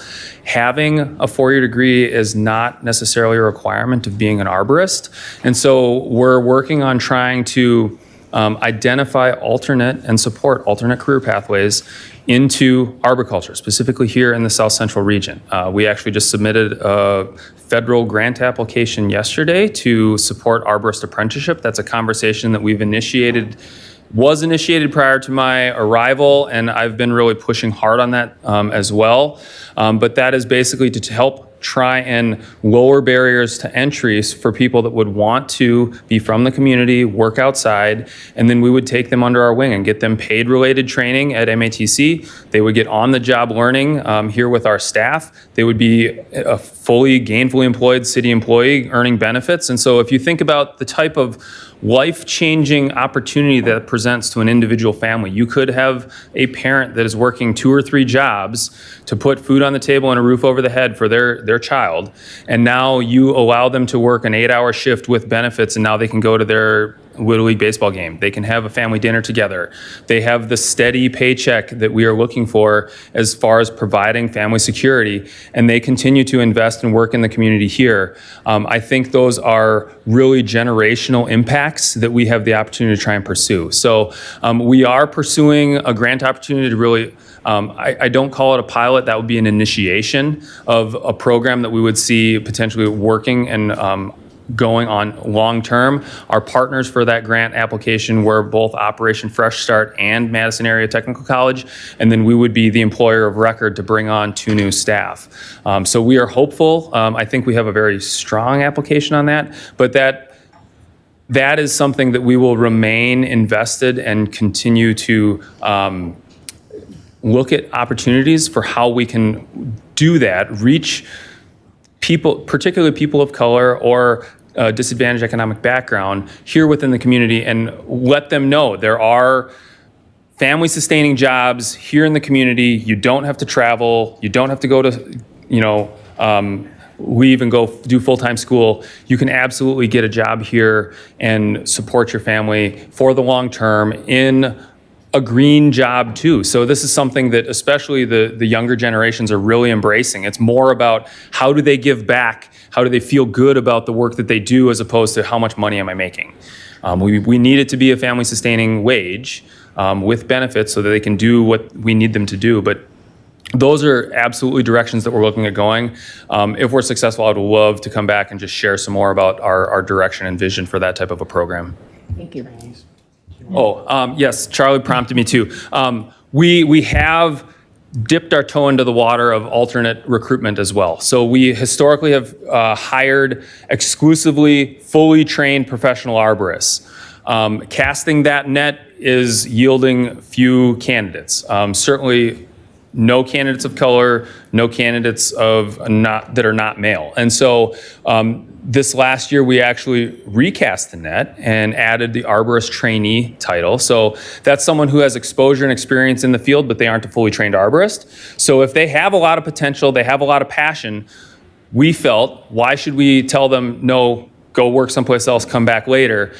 This is our opportunity to say, yes, please join our organization. We will help you get the other 25% there. And we have 4 of those that are currently on staff. So we are committed to, our goal is basically to train them up within a year. And one of them actually is an Operation Fresh Start graduate, previously worked with Dane County Parks as well. And so I think that there are opportunities, and we're working on trying to do that in the immediate term and the future, to try and get additional staff from the area to work here with our team and to improve the overall service delivery that we can do, not only for the trees, but also for the community. Thank you. Thank you, Alder. Alder Latimer Burris. Yes, thank you so much, Mayor. A lot of questions I was going to ask, my colleagues already asked, so I just will make it brief. Thank you guys for briefing us. The public probably wonders why we're going on about trees, but they don't realize that we don't get this briefing, and you guys do a ton of work, and I appreciate that you do the work and you answer some of the questions that other people may find to be petty, but are important to the environmentalists, especially as we have a creed to be a green city. So I am just going to limit my question to Sarah, but I wish I could ask Eric to actually talk about the legacy that I learned one time talking to him about how we built on I think it's John Nolan legacy of being, nature led, something. Anyway, I just spent about 3 hours with this gentleman, and wow. They do a lot of work, and so that will lead me to my comment, and then I will go to a question. Charlie, when you talk about all the work that you guys have done and taking care of the city and 30 people, I wonder, as we go into budget season, how are we going to keep these Herculean tasks with what you're asking of people to do? So we recognize that, we respect that. When I first talked to you and learned that you guys took care of 100,000 trees, nothing else needs to be said. Sarah, would you just please tell us, for the layperson's point of view, why stormwater is important for our very existence? Oh, gosh. I feel like Jim would be good about answering that. I'll just let him as city engineer. I feel like he's got something profound to say. I don't know if I have anything profound to say. But so stormwater is important for a lot of reasons, especially in Madison, as we're surrounded by water. We've got the chain of lakes here. We've got a number of streams. When we're building out our city and our urban environment, when it rains like it has recently, all that water needs to go somewhere. And we also want it to be as clean as it possibly can be before it heads up and heads into our lakes and streams. And so, over the decades, we've built out our stormwater ordinances and stormwater management requirements to now include things not just for conveyance of stormwater, moving it from areas to another area where it can pond up, potentially flood, but looking at flood mitigation efforts and stormwater treatment and water quality to protect the waters that surround all of our residents here. So I'll dive into things that I know somewhat about. That a lot of the requirements that we have for our subdivisions are for specific water quality guidelines set forth by the Clean Water Act and the EPA, and actually influence not only our city, but our downstream impacts to like the Rock River watershed. So a lot of what we have to do is not specific to just us, it's the larger regional area. And so the requirements that we set for things that we see in these public outlets are to address some of the regional watershed concerns. Thank you, Alder. Alder Verveer. Thank you, Mayor. Thank you all very much for being here. You can tell this is a topic that we are all extremely interested in. I do have one specific question and then a broader question. My specific question is about EAB, and I was hoping that Eric and Ian could each just share with us the estimated figure today of how many current ash trees in the city are being chemically treated as it relates to the Parks Division. Obviously, Eric, it's the Adopt a Park Tree program. Well, since Charlie's coming first, it's weird I'm talking about Eric. But anyway, I'll just finish my thought. As it relates to parks, of course, it's the Adopt a Tree program. And I was wondering if we knew how many were currently still being chemically treated, thanks to the generosity of folks in the community, and obviously as it relates to our terrace trees, how many that ash trees are still surviving that we're able to chemically treat all these many years now. Sure.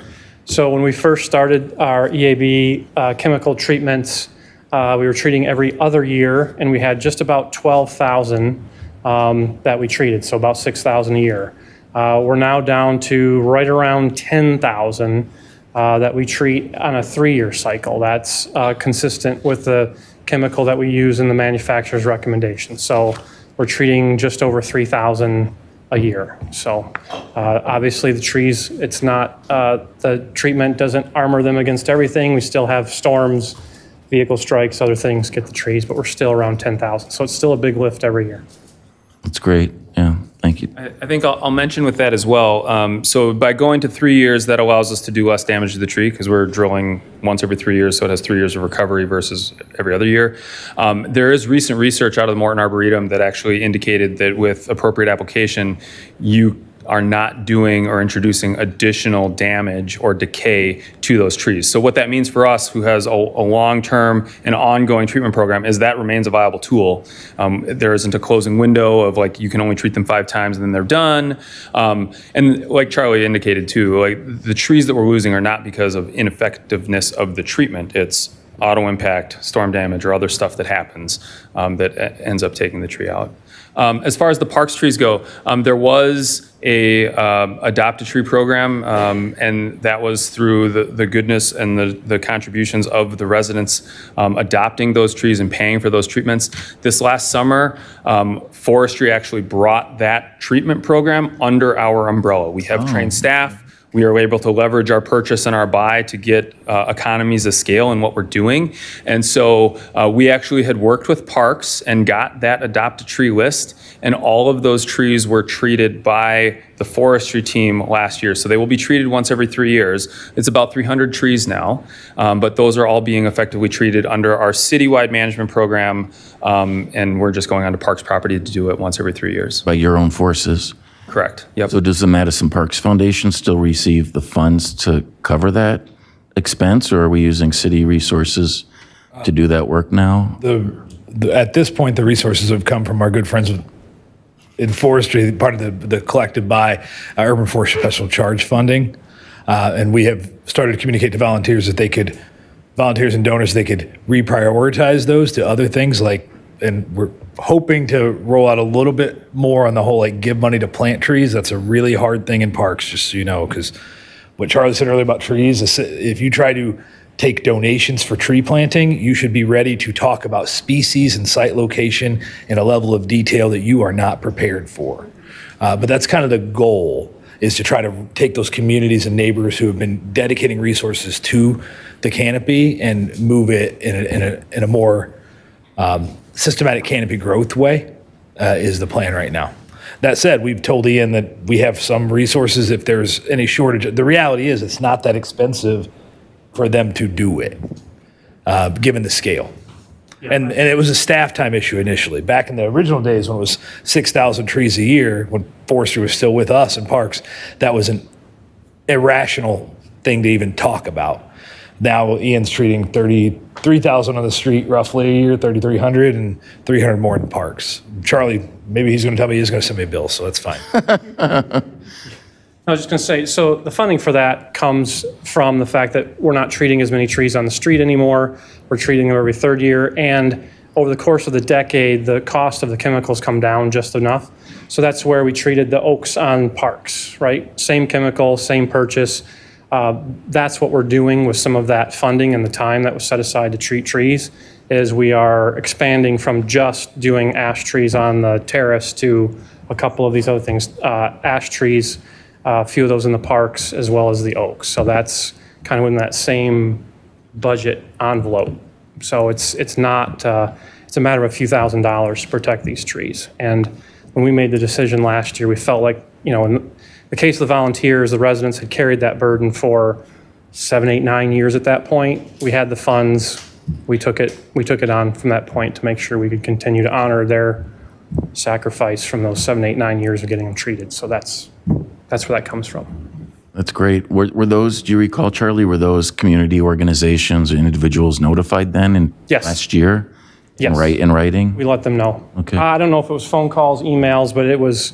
There's a variety of types of organizations. Yeah. Individuals, phone calls, emails. Neighborhood associations. There was Yeah. a wide variety of people or groups that had adopted trees and Right. kept up with it. Partly because we wanted to get their records to make sure they had kept up with it, and we weren't walking into a situation where a tree was going to be too far gone or hadn't been treated for 4 or 5 years and wouldn't make sense. Speaking parochially, the Capital Neighborhoods had been chemically treated and arranging their own private arborists to go on city parkland, about 30 ash trees in Brittingham and Law Parks for a good 7 years or whatever it's been now, I don't know. So they, in their budget, they still have a line item of all this money that they raised for ash treatment.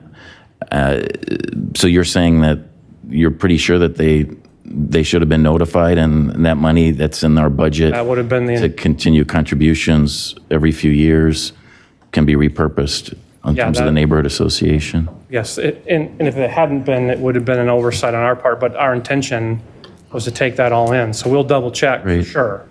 And it also could have been Alder Revere, if, depending on when they had treated, it may not be time to treat Yeah, right, again. exactly. Yeah, so that's what I'm thinking we can too. certainly follow up on that. If you and could make sure check we're for good me there. at your convenience, whoever Absolutely. could, that would be great. Yeah, on that particular case. They could still choose to give to parks in a variety Oh, absolutely. I always encourage donations to the Madison Parks Foundation, Eric, you know that. Plenty of options. And then I'm sorry, I thought the ash tree question would be a lot quicker. My other question actually is for you, Ian, and welcome again as for your first in-person appearance at a council meeting here. So I was really thrilled when I heard about your hire in May of last year, frankly, because I hold Milwaukee forestry in such high esteem, anecdotally from the short time I lived in Milwaukee, and just what I've heard from urban canopy activists in the state, that Milwaukee is one of the great things that the city of Milwaukee does right, and at least historically has. So I'm wondering, and I know this is very unfair of me to put you on the spot as we're ending the Q&A session here, but could you compare for us and contrast perhaps from all your years of experience as a manager in Milwaukee Forestry versus our operation here? And then in particular, are there any aspects that you learned in Milwaukee that you've been able to bring to our forestry program here yet, or that you plan to do? Very broad, unfair question. A lot of plan to do. Milwaukee has for decades recruited and trained people from the street into our arboricultural workforce. And so actually when the state went forward with an apprenticeship program, they based that off of the training program that we had been doing in the city of Milwaukee. And so we had a lot of influence on how the skill development and the times and the benchmarks that were laid out, what actually went into the statewide program. And so that's why I was so invested in trying to do apprenticeship once I came here, because I saw what it was able to do for the city of Milwaukee. I mean, we'd already been doing it. It wasn't called apprenticeship. It was just called arborist training. But we had actually pursued federal funding in a couple of different avenues with ARA funding and other things to even just train for the outside. Like we would hire people, train them, and then the idea was turn them loose because we were under a hiring freeze. We did have success with that. We did see people that had an interest but didn't have the opportunity, and you connect those two, and now they're fully functional, fully employed, gainfully employed arborists working either for the city, for other local tree care companies, for the local utility, in a number of different ways. And so that's where my passion for the arborist apprenticeship specifically kind of came from. I had also spearheaded our urban tree wood utilization. So in Milwaukee, if you see a tree, when you take it down, we actually would take out the canopy and chip that part. You'd see a standing trunk, which looks kind of odd, but we remove the hazard because no trunk, the wind is not going to blow a trunk over. We can come and get that at a later time. And so we would use what they call here clam trucks, but basically remove the whole trunk in one piece, so that both saves saw time, saves wear and tear on staff, because instead of them lifting stuff, they're mechanically moving stuff. But we would send that wood to a local wood processor and then have the wood milled. And so in buildings like the Fiserv Forum, there's the Clock Shadow Creamery building, there's a new child care center for UWM. Our urban wood that came from the streets of Milwaukee are actually in some of those buildings and integrated.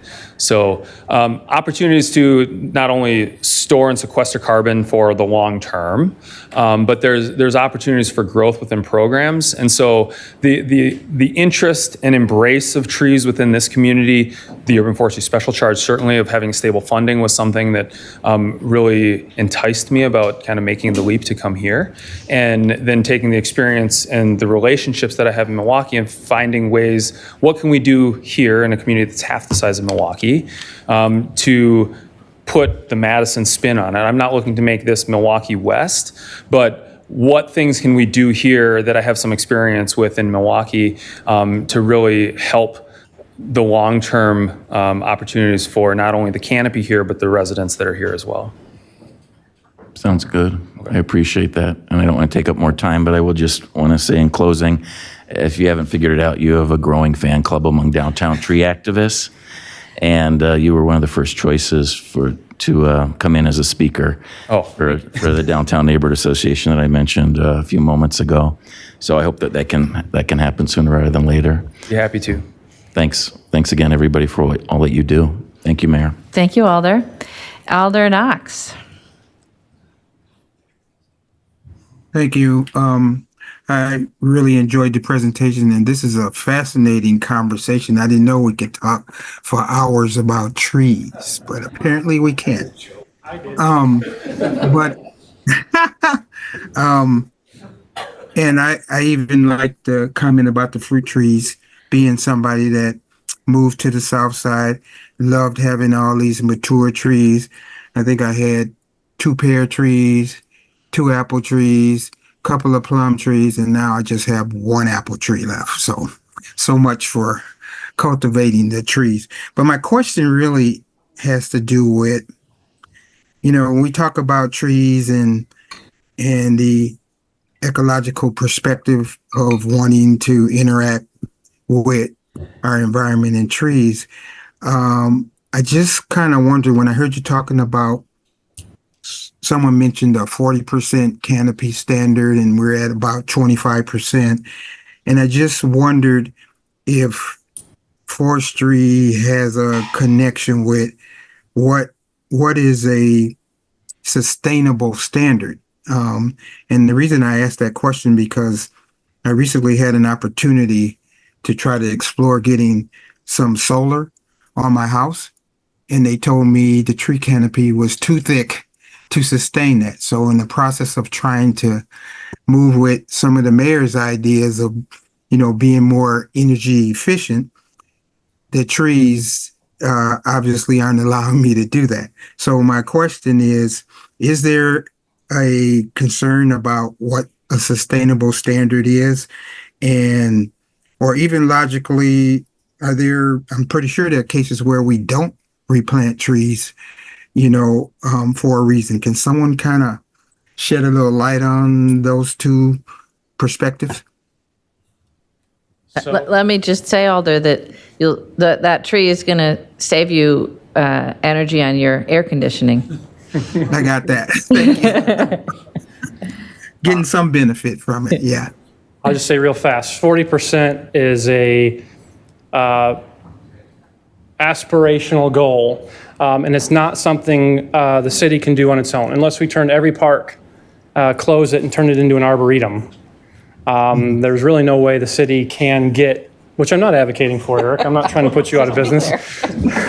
I took forestry, then we're going to close parks. So we won't get there as a city planting city property.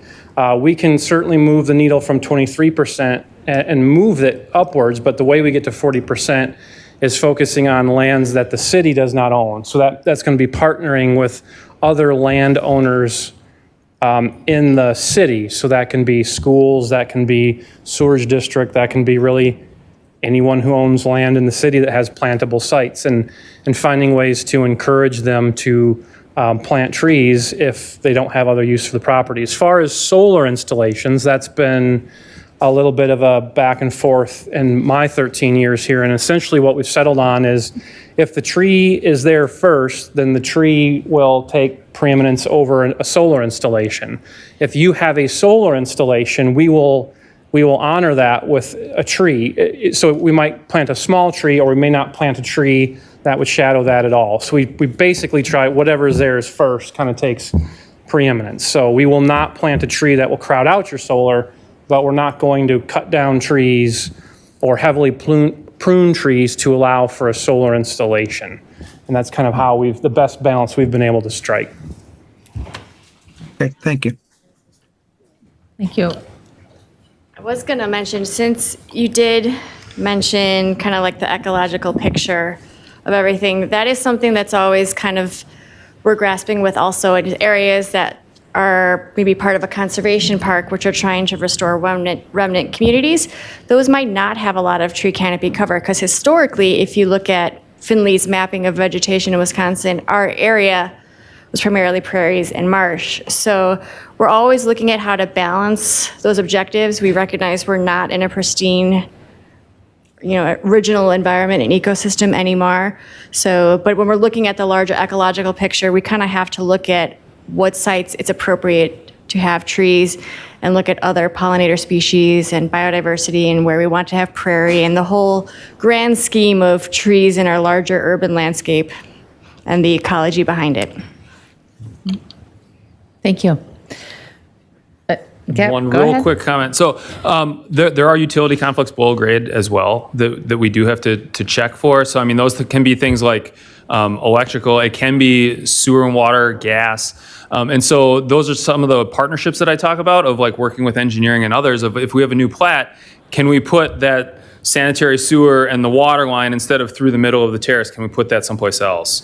And, are there opportunities where we can make a plantable space where if you do just put straight lines, that might not be something that it looks like a plantable space, even though when we start excavating below grade or researching below grade, it may not become a plantable space. And we do try and stay, a distance away from either the driveway, a sidewalk, or other utilities so that we don't have those ongoing conflicts.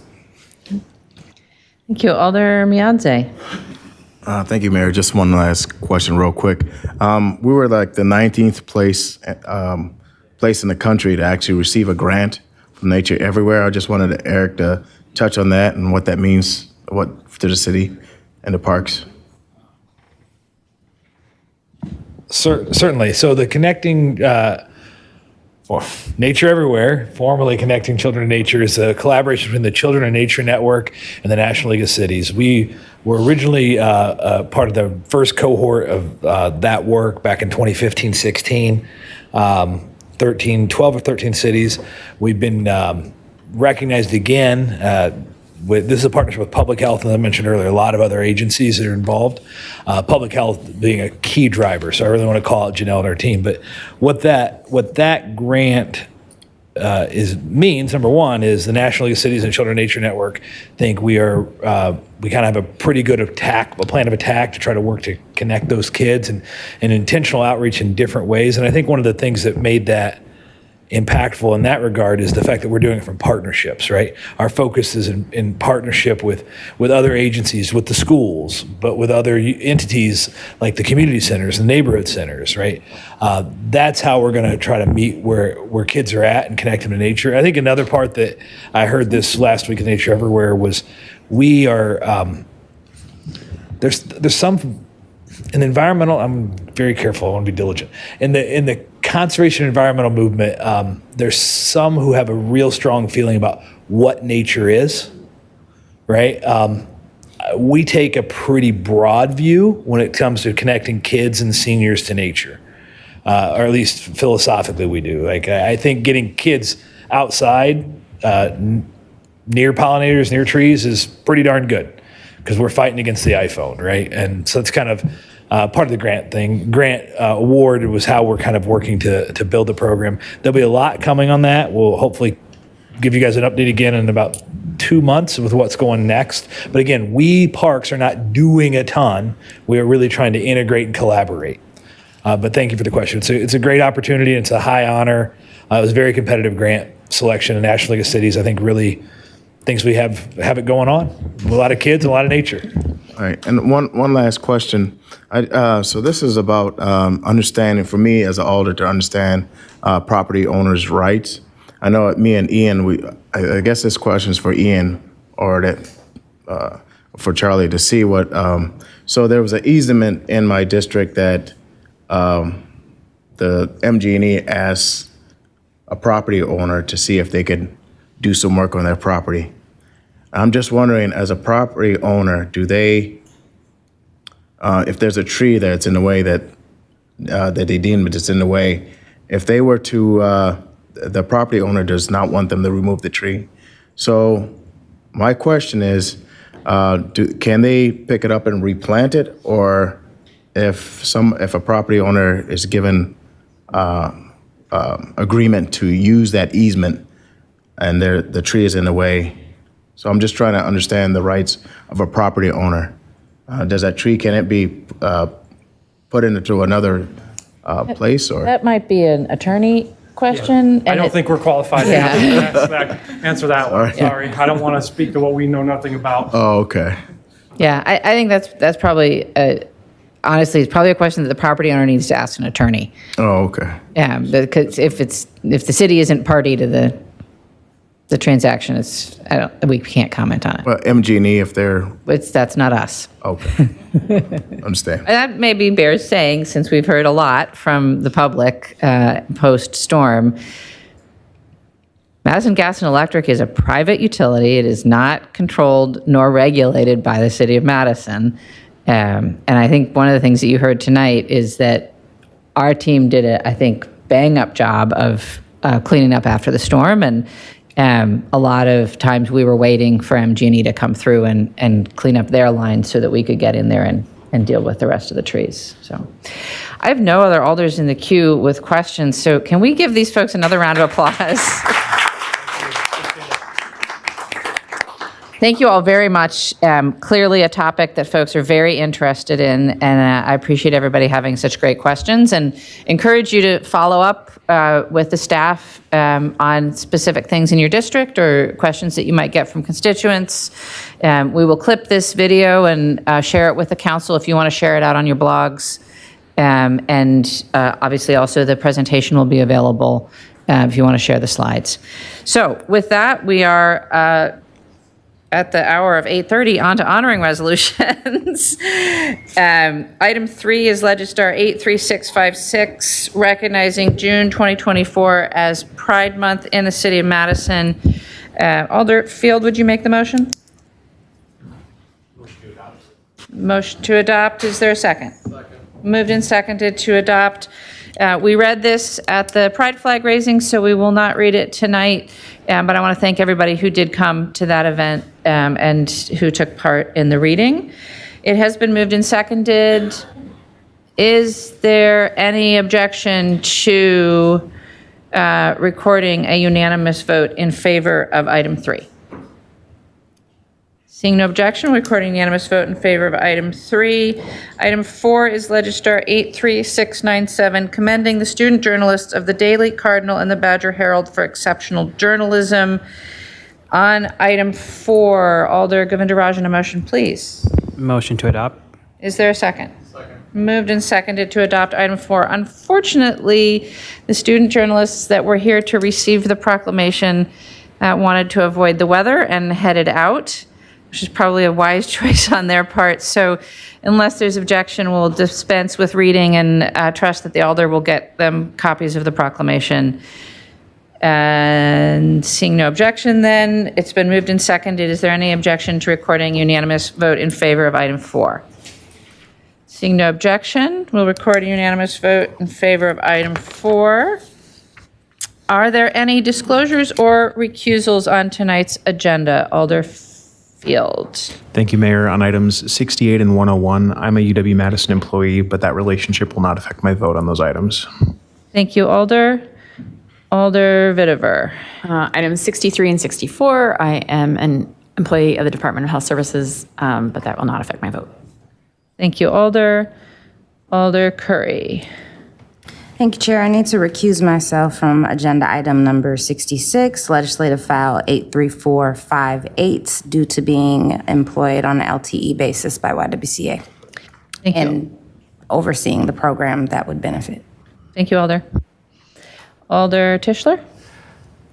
Yes, I'm going to echo exactly what Alder Fields just said. I'm also a UW-Madison employee, and it will not affect my vote on those 2 items.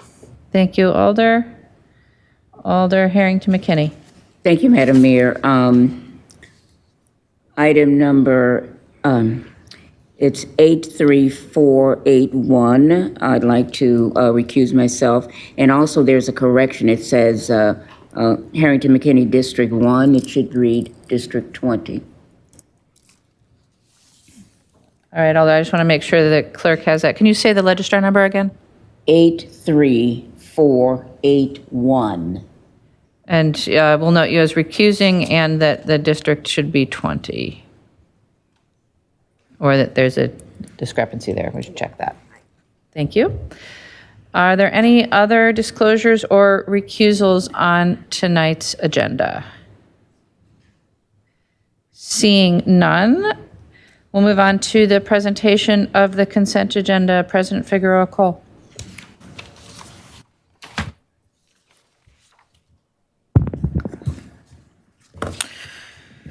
Okay, a consent agenda is moved with the recommended action listed for each item on the agenda, including public hearings, except 1, items which have registrants wishing to speak, 2, items which which alders have separated out for discussion debate purposes. This document lists supermajority items, agenda items with recommendations different from the agenda, item for exclusions, items introduced from the floor, and agenda items with corrections.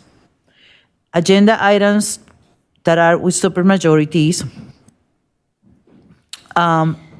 Agenda item 63, amending the public health operating budget to accept Wisconsin Department of Health Services grant funding for 1 FTE bilingual dietetic specialist and a 1 FTE WIC program manager. 15 votes required. Agenda item 64, amending the public health operating budget to accept Wisconsin Department of Health Services grant funding for 1 FTE grant manager and 0.8 FTE health education coordinator to support immunizations and outreach efforts. Agenda item 75, 2024 Board of Assessors appointments, 14 votes required. Agenda item 81, establishing in-person absentee voting locations for the 2024 partisan primary and a general election, 14 items required. Agenda item 85, amending the police department's operating budget and authorizing the mayor and chief of police or designee to accept a Project Safe Neighborhoods grant award of $12,888 and a Burn Justice Assistant grant of $40,000 from the state of Wisconsin Department of Justice for overtime for patrol-level problem-oriented policing initiatives and National Integrated Ballistic Information Network firearm ballistic cases investigative cases. 15 votes required. Agenda item number 86, amending the Parks Division 2024 capital budget to receive $10,000 in private funding support and transferring $50,000 in existing GEO authority from Madison Senior Center Courtyard Project to the Lake Monona Waterfront Project, and authorizing the mayor and city clerk to enter into a contract for purchase of services with Sasaki Associates, Inc. to provide professional design consultant services for the first phase of implementation for the Lake Monona Waterfront. 15 votes required. Agenda item number 87, authorizing the mayor, police chief, and city clerk to sign an intergovernmental agreement with the City of Milwaukee to provide support to City of Milwaukee law enforcement from July 13, 2024 through July 20th, 2024, and amending the police department's operating budget to receive reimbursement for said expenses. 15 votes required. Agenda item 89, authorizing the Parks Division to submit and, if awarded, to accept a grant of $12 million from the U.S. Department of Transportation Federal Highway Administration for the Lake Monona Waterfront project, and authorizing the mayor and the city clerk to enter into a contract with the U.S. Department of Transportation Federal Highway Administration to accept the grant award. 15 votes required. Agenda items with recommendations different from the agenda, there's none at this time. Agenda items excluded by 1, request of alders, or 2, speakers registered by noon on June 4th. Agenda item 106, amending section 10.18 and 1.0838 and creating section 27.05 2DD of the Madison General Ordinance to update the city's large item collection and electronic waste recycling ordinances and to update the bond schedule accordingly. It's been pulled to add a referral for the Finance Committee. Agenda item 120, approving the large item collection and electronic waste recycling policy, is also being pulled to add a referral to the Finance Committee on June 10th, 2024. Items introduced from the floor. Agenda item, Legistar File 83781, declaring certain alcohol license establishments ineligible to extend closing hours to 4 a.m. from July 15, 2024 through July 19, 2024, pursuant to 2023 Wisconsin Act 73, which permits extended closing hours during the 2024 Republican National Convention held in Milwaukee, Wisconsin. That is to be back in Common Council on June 18th. There's no agenda items needing corrections at this time, and that is the conclusion of the consent agenda. Thank you, President Figueroa Cole. In addition to that, we have registrants wishing to speak on item 58. So we'll exclude that. Are there additional items that members of the body would like to have excluded from the consent agenda? Alder Harrington McKinney? Item number 65 and 66 and 86. I have a question. 65, 66, and 86? Correct. Thank you, Alder. Alder Govindarajan? Thank you. I'd like to just be added as a sponsor to item 99. Item 99, we'll add Alder Govindarajan as a sponsor. Alder Harrington McKinney? Sorry, Madam Mayor.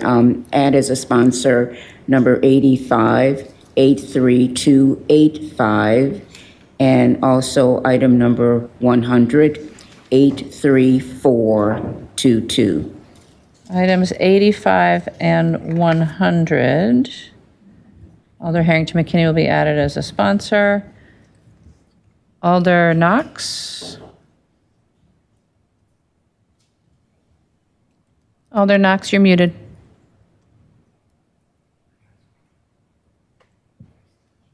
Thank you. Can you hear me? Yes. Yes. I would like to be added to 89, 91. Items 89 and 91. And 86. All right, so 86, 89, 91. and 91. Just Oh, making excuse me. sure the clerk has got this. And 133. All right, hold on, Alder. Okay. Sorry about that. 86, 89, 91, and 103? 133. 133. Yes. Thank you. Thank you, Alder.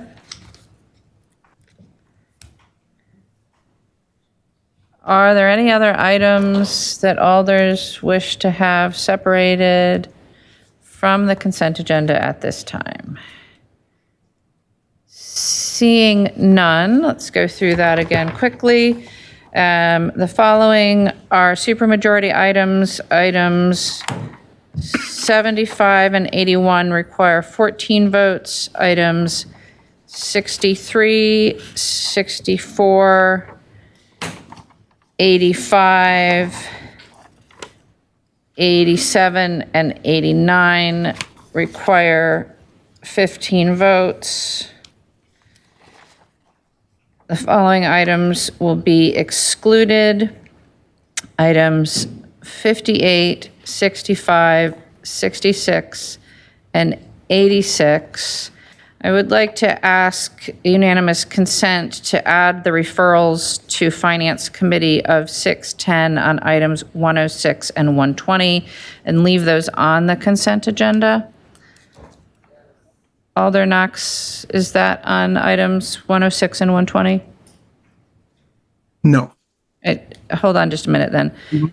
So with unanimous consent, we will add the referrals to Finance Committee on 61024 to items 106 and 120 and not exclude them. And then Alder Knox, something additional? 92. Can you add 92 to the agenda? To the exclusions? Yes. Item 92.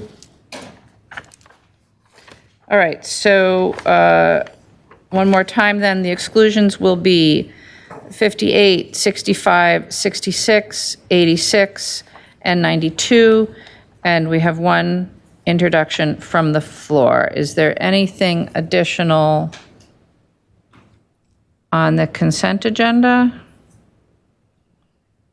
If not, President Figueroa Cole, a motion, please. Move to adopt. Moved and seconded to adopt the consent agenda.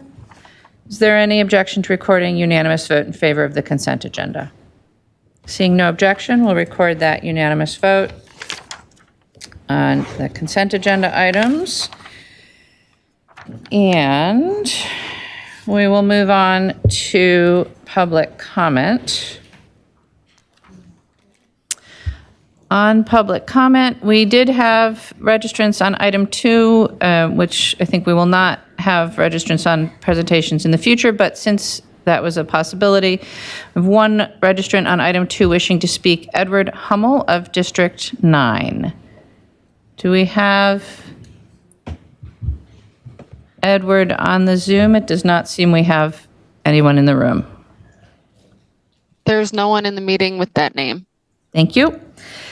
All right, then next item with registrants wishing to speak is item 58, which is to grant the 18 plus and 21 plus entertainment 2024-2025 license renewals with restrictions as previously approved and to include any change of corporate structure and amended conditions as set forth in the report. On agenda item 58, we have several registrants wishing to speak. The first is Todd Callister of District 6, to be followed by Karen Craig, to be followed by Chris Lucas.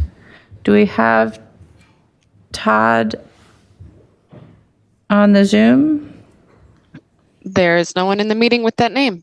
All right, how about Karen Craig? There is no one in the Zoom meeting with that name. How about Chris Lucas of District 6? Yes, we have a Chris Lucas. Chris, you should be able to unmute. I am unmuted. Go ahead. I just wanted to express my concern with unconditional approval of the entertainment license for Mickey's Tavern. I live about 150 yards away, and I know some of my neighbors have expressed concerns about the noise level that comes from there when they play their live bands. I'm hoping maybe that can be like separated out or whatever you do and sent back to the committee for further review. Thanks. Thank you. We have no other registrants on item 58. Are there questions for the registrant? If not, we have no other items with registrants wishing to speak. So we will move on to item 58. Item 58 is Legistar 83374 to grant 18 plus and 21 plus entertainment 2024 to 2025 license renewals with the restrictions as previously approved and to include any change of corporate structure and amended conditions as set forth in the report. On item 58, President Figueroa Cole, a motion, please. A move to grant. Moved and seconded to grant item 58. Are there questions for staff? Alder Rummel. Thank you, Mayor. It's so nice to see Assistant Attorney Zillavi here with us for, I think, another item. But could you help me and everyone in my constituent who just spoke talk about how we deal with the annual renewal? If a neighbor has a complaint, what's the best way to approach that if there was a license that they were having, say, noise issues with, et cetera? We do have a separation hearing. Usually it's in the month of May to deal with issues that have come up or have been referred. And this year we did not have one of those hearings because there were no licenses that were referred to us for concerns in terms of putting conditions on or things like that. I only became aware of this, I think, at the same time you did within the last couple of weeks. And it's not that we can't address those concerns outside of one of those meetings. So those concerns will be addressed with the establishment. And typically, when we do that, generally they're responsive and take the steps necessary to address the issue that's presented to them. And if they don't, then after we have that meeting, then it heads down the line of what would be progressive discipline. If there's something that they can be cited for, if there's a law violation, and then we would go down that path. One final question, Attorney Zulivi. So, when you look at, if you're like me, you dig around in all those licenses, and some have, a dozen conditions, and some, were approved 20 years ago and there's nothing. Does the ALRC as a policy-making body have they discussed ever looking at those older licenses to see if they need to update them, or they just it's just complaint driven? Is that how we approach it? Well, it's complaint driven, and also when an establishment changes hands, or if one goes out of business and another one comes in at that location, then when that happens, they do look at the past conditions and discuss whether it's appropriate to keep those conditions on the new license or put different new conditions on the license. But as far as I know, I don't think they've ever done a deep dive into licenses that have existed for an extended period of time to see whether any conditions should be updated or added to the license. So yeah, I mean, I guess the short answer is it is primarily complaint driven. Thank you, and I'll just say to my constituents who were complained about this, I will work with them on, trying to talk with the license establishment. Thank you, Mayor. Thank you, Alder. Alder Figueroa Cole? I just want to add a point of clarification. So an applicant can also come to the ARC in future years and request a condition to be removed. That's right? correct. Yeah, thank you. Thank you, Alder. Thank you, Attorney Zillaby. I have no other alders with questions on item 58. It has been moved and seconded.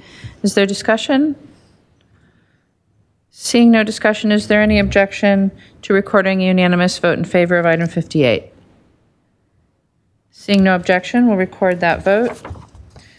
And that will take us to item 65. Item 65 is Legistar 83455, authorizing a non-competitive service contract with Language Line Solutions for over-the-phone interpretation, video remote interpretation, and translation of documents to support public health in Madison-Dane County. On item 65, President Figueroa Cole, a motion, please. I move to adopt. Moved and seconded to adopt item 65. On item 65, are there questions for staff? Alder Harrington McKinney? Thank you very much. I do have a question of staff, and I wanted to know how efficiently that operation was going. It's been some time ago since I was involved in a language accessibility, and it did not work as well. And so I wanted to know how this was functioning and if there are any problems that we should be concerned about. Alder, we have a number of folks from public health here. I'm not sure which of them would like to take the question, but we'll start with Janelle. So I'm going to, sorry, I cannot be on screen. My computer completely fritzed out once I got home this evening and logged on. So hopefully you can hear me all right. Yes. I'm going to just ask that Sarah Camacho, who is leading our language access work, jump in. I just wanted to introduce her to respond to this question. Thank you, Director Heinrich. Sarah? Thank you, Janelle.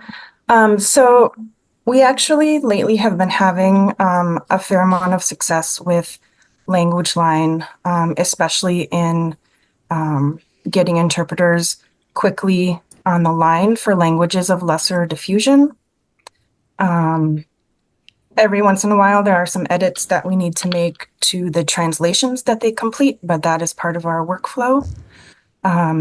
So I would say that there really are not any significant concerns of quality that we've had regarding Language Line services.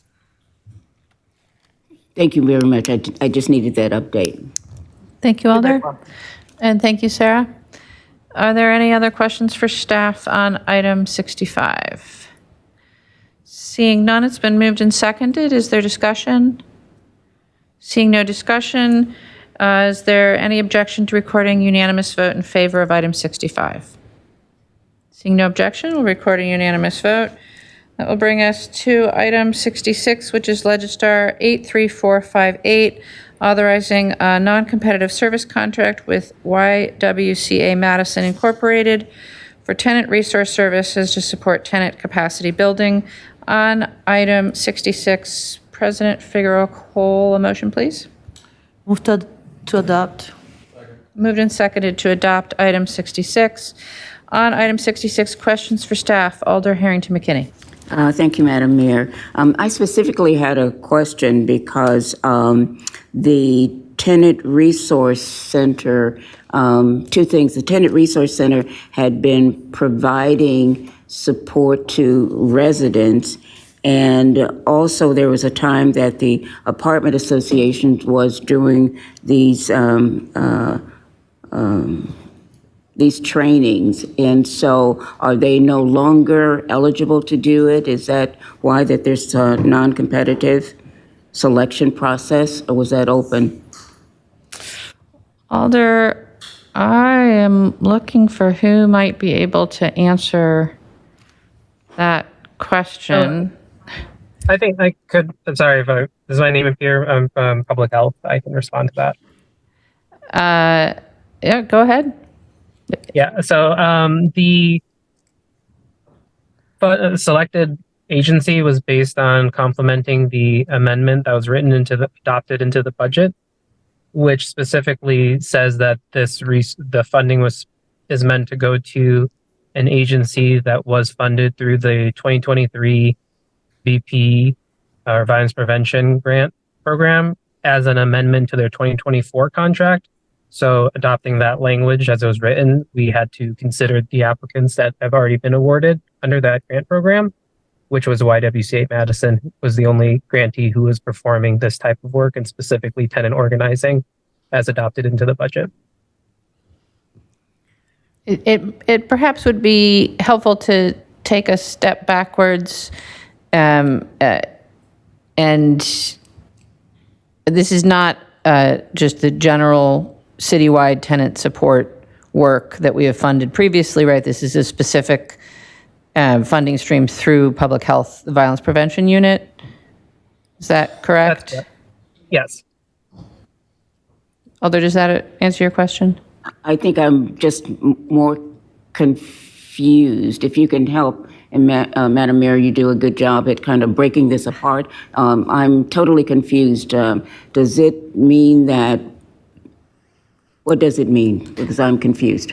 So perhaps Ariel or Ahmed will stop me when I go wrong, but the city has historically granted monies through to the Tenant Resource Center, usually through the Community Development Division.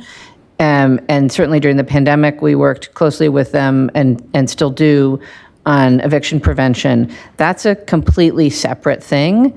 This contract is for tenant capacity building, not for eviction prevention or tenant education, and is specifically related to the work that the Violence Prevention Unit is doing. And Ariel, I don't know if you want to add anything about that work. Yeah, I think what's most important here too is this is funding that was actually allocated by the county. So the city is just adopting this resolution to add it to Public Health's budget in accordance with what the county passed. Okay, and the reason that I pulled it is that when I was with Madison Area Urban Ministry, now Just Dane, that this is one of the programs that we worked with the Apartment Owners Association. And so your explanation that it's really county funded really kind of breaks it up for me. Thank you. Thank you, Alder. Alder Knox, did you have questions? Yeah, I did. But Steph, can you talk about more specifically what services you're providing under this what you call capacity building? Can you be more specific? So go ahead, Ahmad. Okay. So they, the YWCA Madison, they obviously have been doing housing support for a long time, specifically for women experiencing abuse. And this is part of their new program that's specifically looking to help support individuals now entering and leaving their emergency housing and then pursuing their own type of permanent housing through rental property. So they're kind of giving a full training and support for those people to build the sustainability around that. So it includes understanding the tenant laws, tenant and landlord laws, so that they know their rights when they become a tenant. Other types of things related to just having housing searching going correctly, and then also understanding any other type of process around what it means to sustain housing, financial stability, basically looking to ensure that they are empowered as a new tenant to address anything that might come up, and then just have a full education around it. And does this happen on an individual tenant basis, or do they do any kind of group empowerment kinds of things with the management or the property management? It's specifically around like case management. So the individuals in the program get that kind of support, not as much dealing specifically with the property managers. Okay, thank you. Mm-hmm. Thank you, Alder. Alder Figueroa Cole, questions? Oh, nothing. I just wanted to say that this is a Dane County thing, but you guys got it.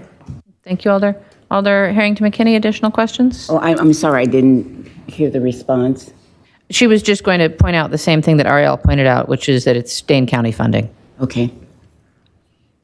Any additional questions, Alder? And I do have to ask the one additional question, because the program really was very, very important when we did it at Just Dane. And so is there a model that's being followed by, and I know I hear that it is county money, I get that, but is there a program model that's being followed? Is there any coordination with the Apartment Owners Association at all? Because they were very instrumental in helping us to format a program and work collaboratively together. Is that totally out of our realm because it is county money? It is a little bit, Alder, and I would just add that unfortunately the Apartment Association has dramatically reduced capacity from the time when you were working with them. They just really haven't been present in this space in the last maybe 5 years. Okay, thank you. Yeah. It was very successful, and I'm hoping that even though it is county money, that public health still, keeps a watchful eye on it, because it was really helpful for tenants to have that educational process. Thank you. Thank you, Alder. Are there any additional questions? Seeing none, item 66 has been moved and seconded. Is there discussion? Seeing no discussion, is there any objection to recording unanimous vote in favor? Seeing no objection, we'll record a unanimous vote in favor of item 66. And we will move on then to item 86. Item 86 is Legistar 83301, amending the Parks Division 2024 capital budget to receive private funding support and transfer funding from existing GEO authority from the Madison Senior Center Courtyard Project to the Lake Monona Waterfront Project, and then further authorizing a contract with Sasaki Associates to provide design consultant services for the first phase of implementation for the Lake Monona Waterfront Project. On item 86, President Figueroa Cole, a motion, please. Move to adopt. Moved and seconded to adopt item 86. On item 86, are there questions? Alder Harrington McKinney. Thank you again. I wanted to make sure that the project at the Madison Senior Center courtyard project was complete, because I know that I was on the board when this came before us, and I see that the $50,000 is being transferred from that. So the completion of the work at the Madison Senior Center, has it been completed? And I know in the document it said that sufficient money had been set aside. So where is that in completion? And are we sure that there's enough money to successfully complete that project? Superintendent Knapp? Yes, thank you for the question. We are confident that the remaining authority, the good news is for the council is the project came in well under the original budget estimates, and there a lot of work from project manager Mike Sturm, who's managing both these projects. He's very confident the Senior Center Courtyard, which is now officially for you all administered by the Parks Division as a small parklet in our lovely park system, help 10 minutes or less to a lot of folks. But so that project is very, very, very near completion, and the remaining authority after this transfer is significantly sufficient to ensure a successful outcome. Has that project been completed, or it's? It is 98.5% complete. We're actually doing some enhancements to the little play feature we put in based on some neighborhood feedback. There's a couple, punch list items that are already covered under the contract, those type of things. But I would recommend you take a visit. It's quite beautiful. I think it's a very big improvement. Thank you. That concludes my questions. Thank you, Alder. Are there any additional questions on item 86? Seeing none, it's been moved and seconded. Is there discussion? Seeing no discussion, is there any objection to recording unanimous vote in favor of item 86?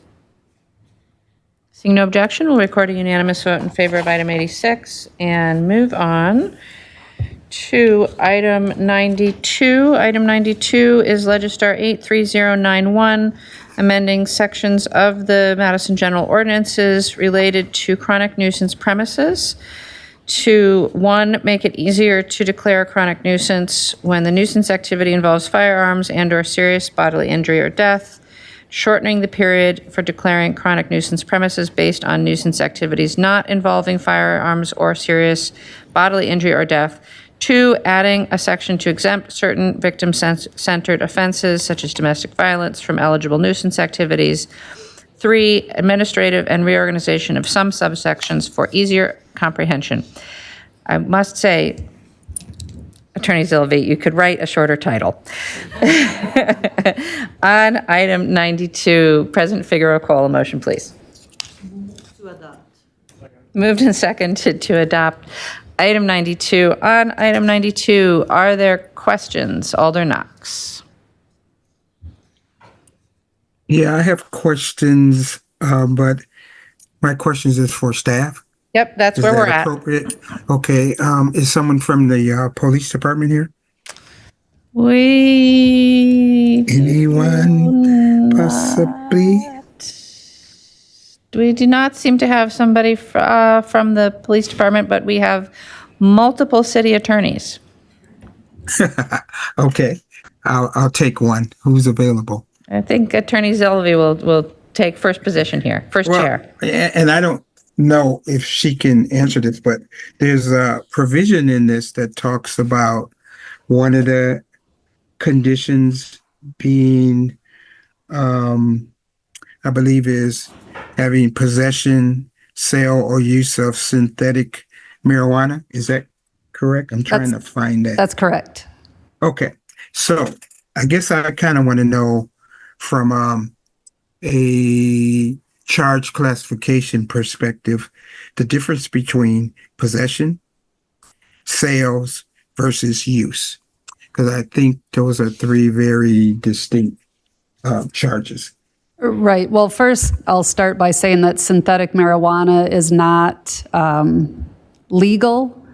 It is it hasn't been in the news recently, but it's the substance that a few years ago, nicknames were K2, spice, bath salts, and it's a very dangerous substance for humans to consume. It's illegal on the federal level, the state level, and we also have a city ordinance against it. But to your question in terms of What class of charge is that typically? Is it a felony? Is it a misdemeanor? Is it? I would say it's not, I don't know that I've seen it charged out at the state level. I don't know about the federal level. So in terms of the city, it would be a city ordinance violation. Okay, and then possession, if someone gets charged with possession? And that's just having the product. There's no quantity because of the fact that it's an illegal product. And is that a misdemeanor under the city ordinance as well? Anything that's a city ordinance is not a crime. It's the equivalent of a traffic ticket. Okay, but I would assume the sales of it may change the classification? Under the ordinance, it would still be just an ordinance violation. Okay. It's And I'm something that typically our DA is not going to charge. So in terms of these changes, so are we saying that someone, if a property owner has an individual or individuals who are charged with a misdemeanor of possession, that they could move forward to being determined to be, that this property would meet the definition of what this ordinance is? I'm just trying to process that. It would have to meet the criteria, and the criteria, if the proposed amendment passes, the criteria would be 2 enforcement actions for the general nuisance activities in a 3 enforcement actions for the general nuisance activities in a 60-day period, sorry. And the enforcement action is either a physical arrest, issuance of a citation, or referral of charges to the city attorney's office or the district attorney's office. So it's not just one instance of that. Yeah, I understand that. I'm just and again, just trying to evaluate the severity of the offense relative to the other ones. Okay, thanks. Yeah, I think you answered my question. You're welcome. Thank you. Thank you, Alder. Alder Harrington McKinney, questions? Yes. Attorney, you know that you're our rock star, and so you've been working with us very diligently over on the west side.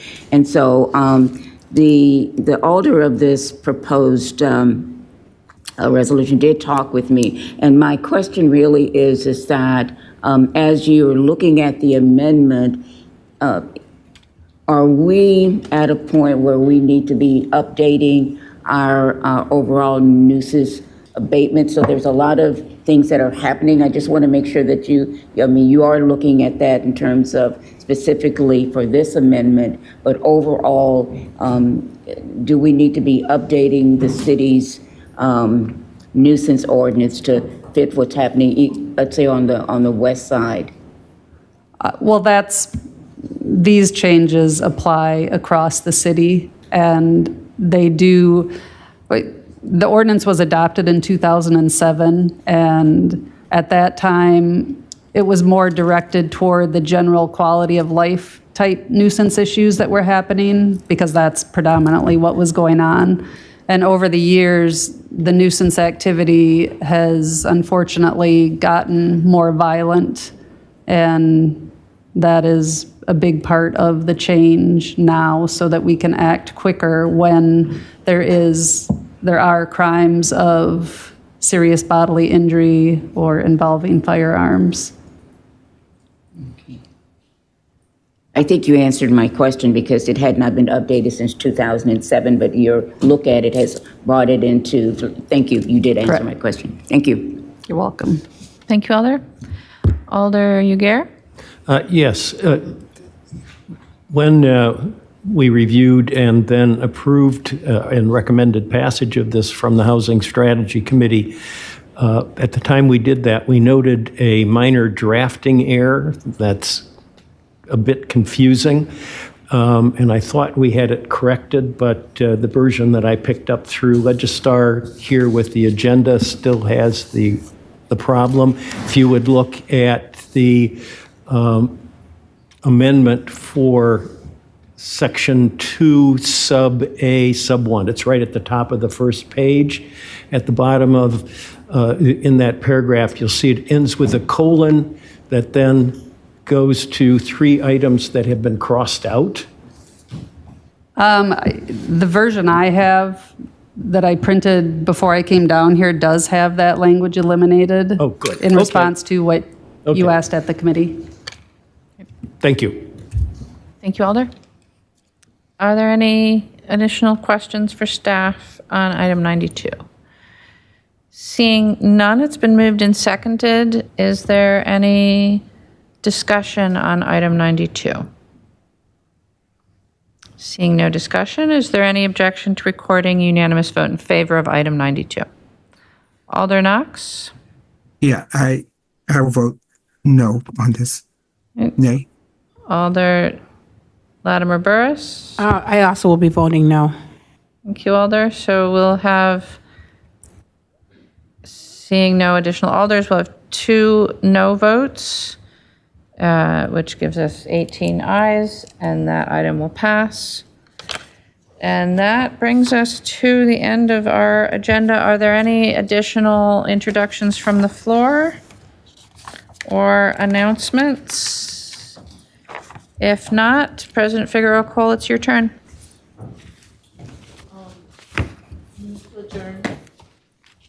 Is there a second? Moved and seconded to adjourn. Is there any objection to recording unanimous vote in favor of adjournment? Seeing no objection, we are adjourned.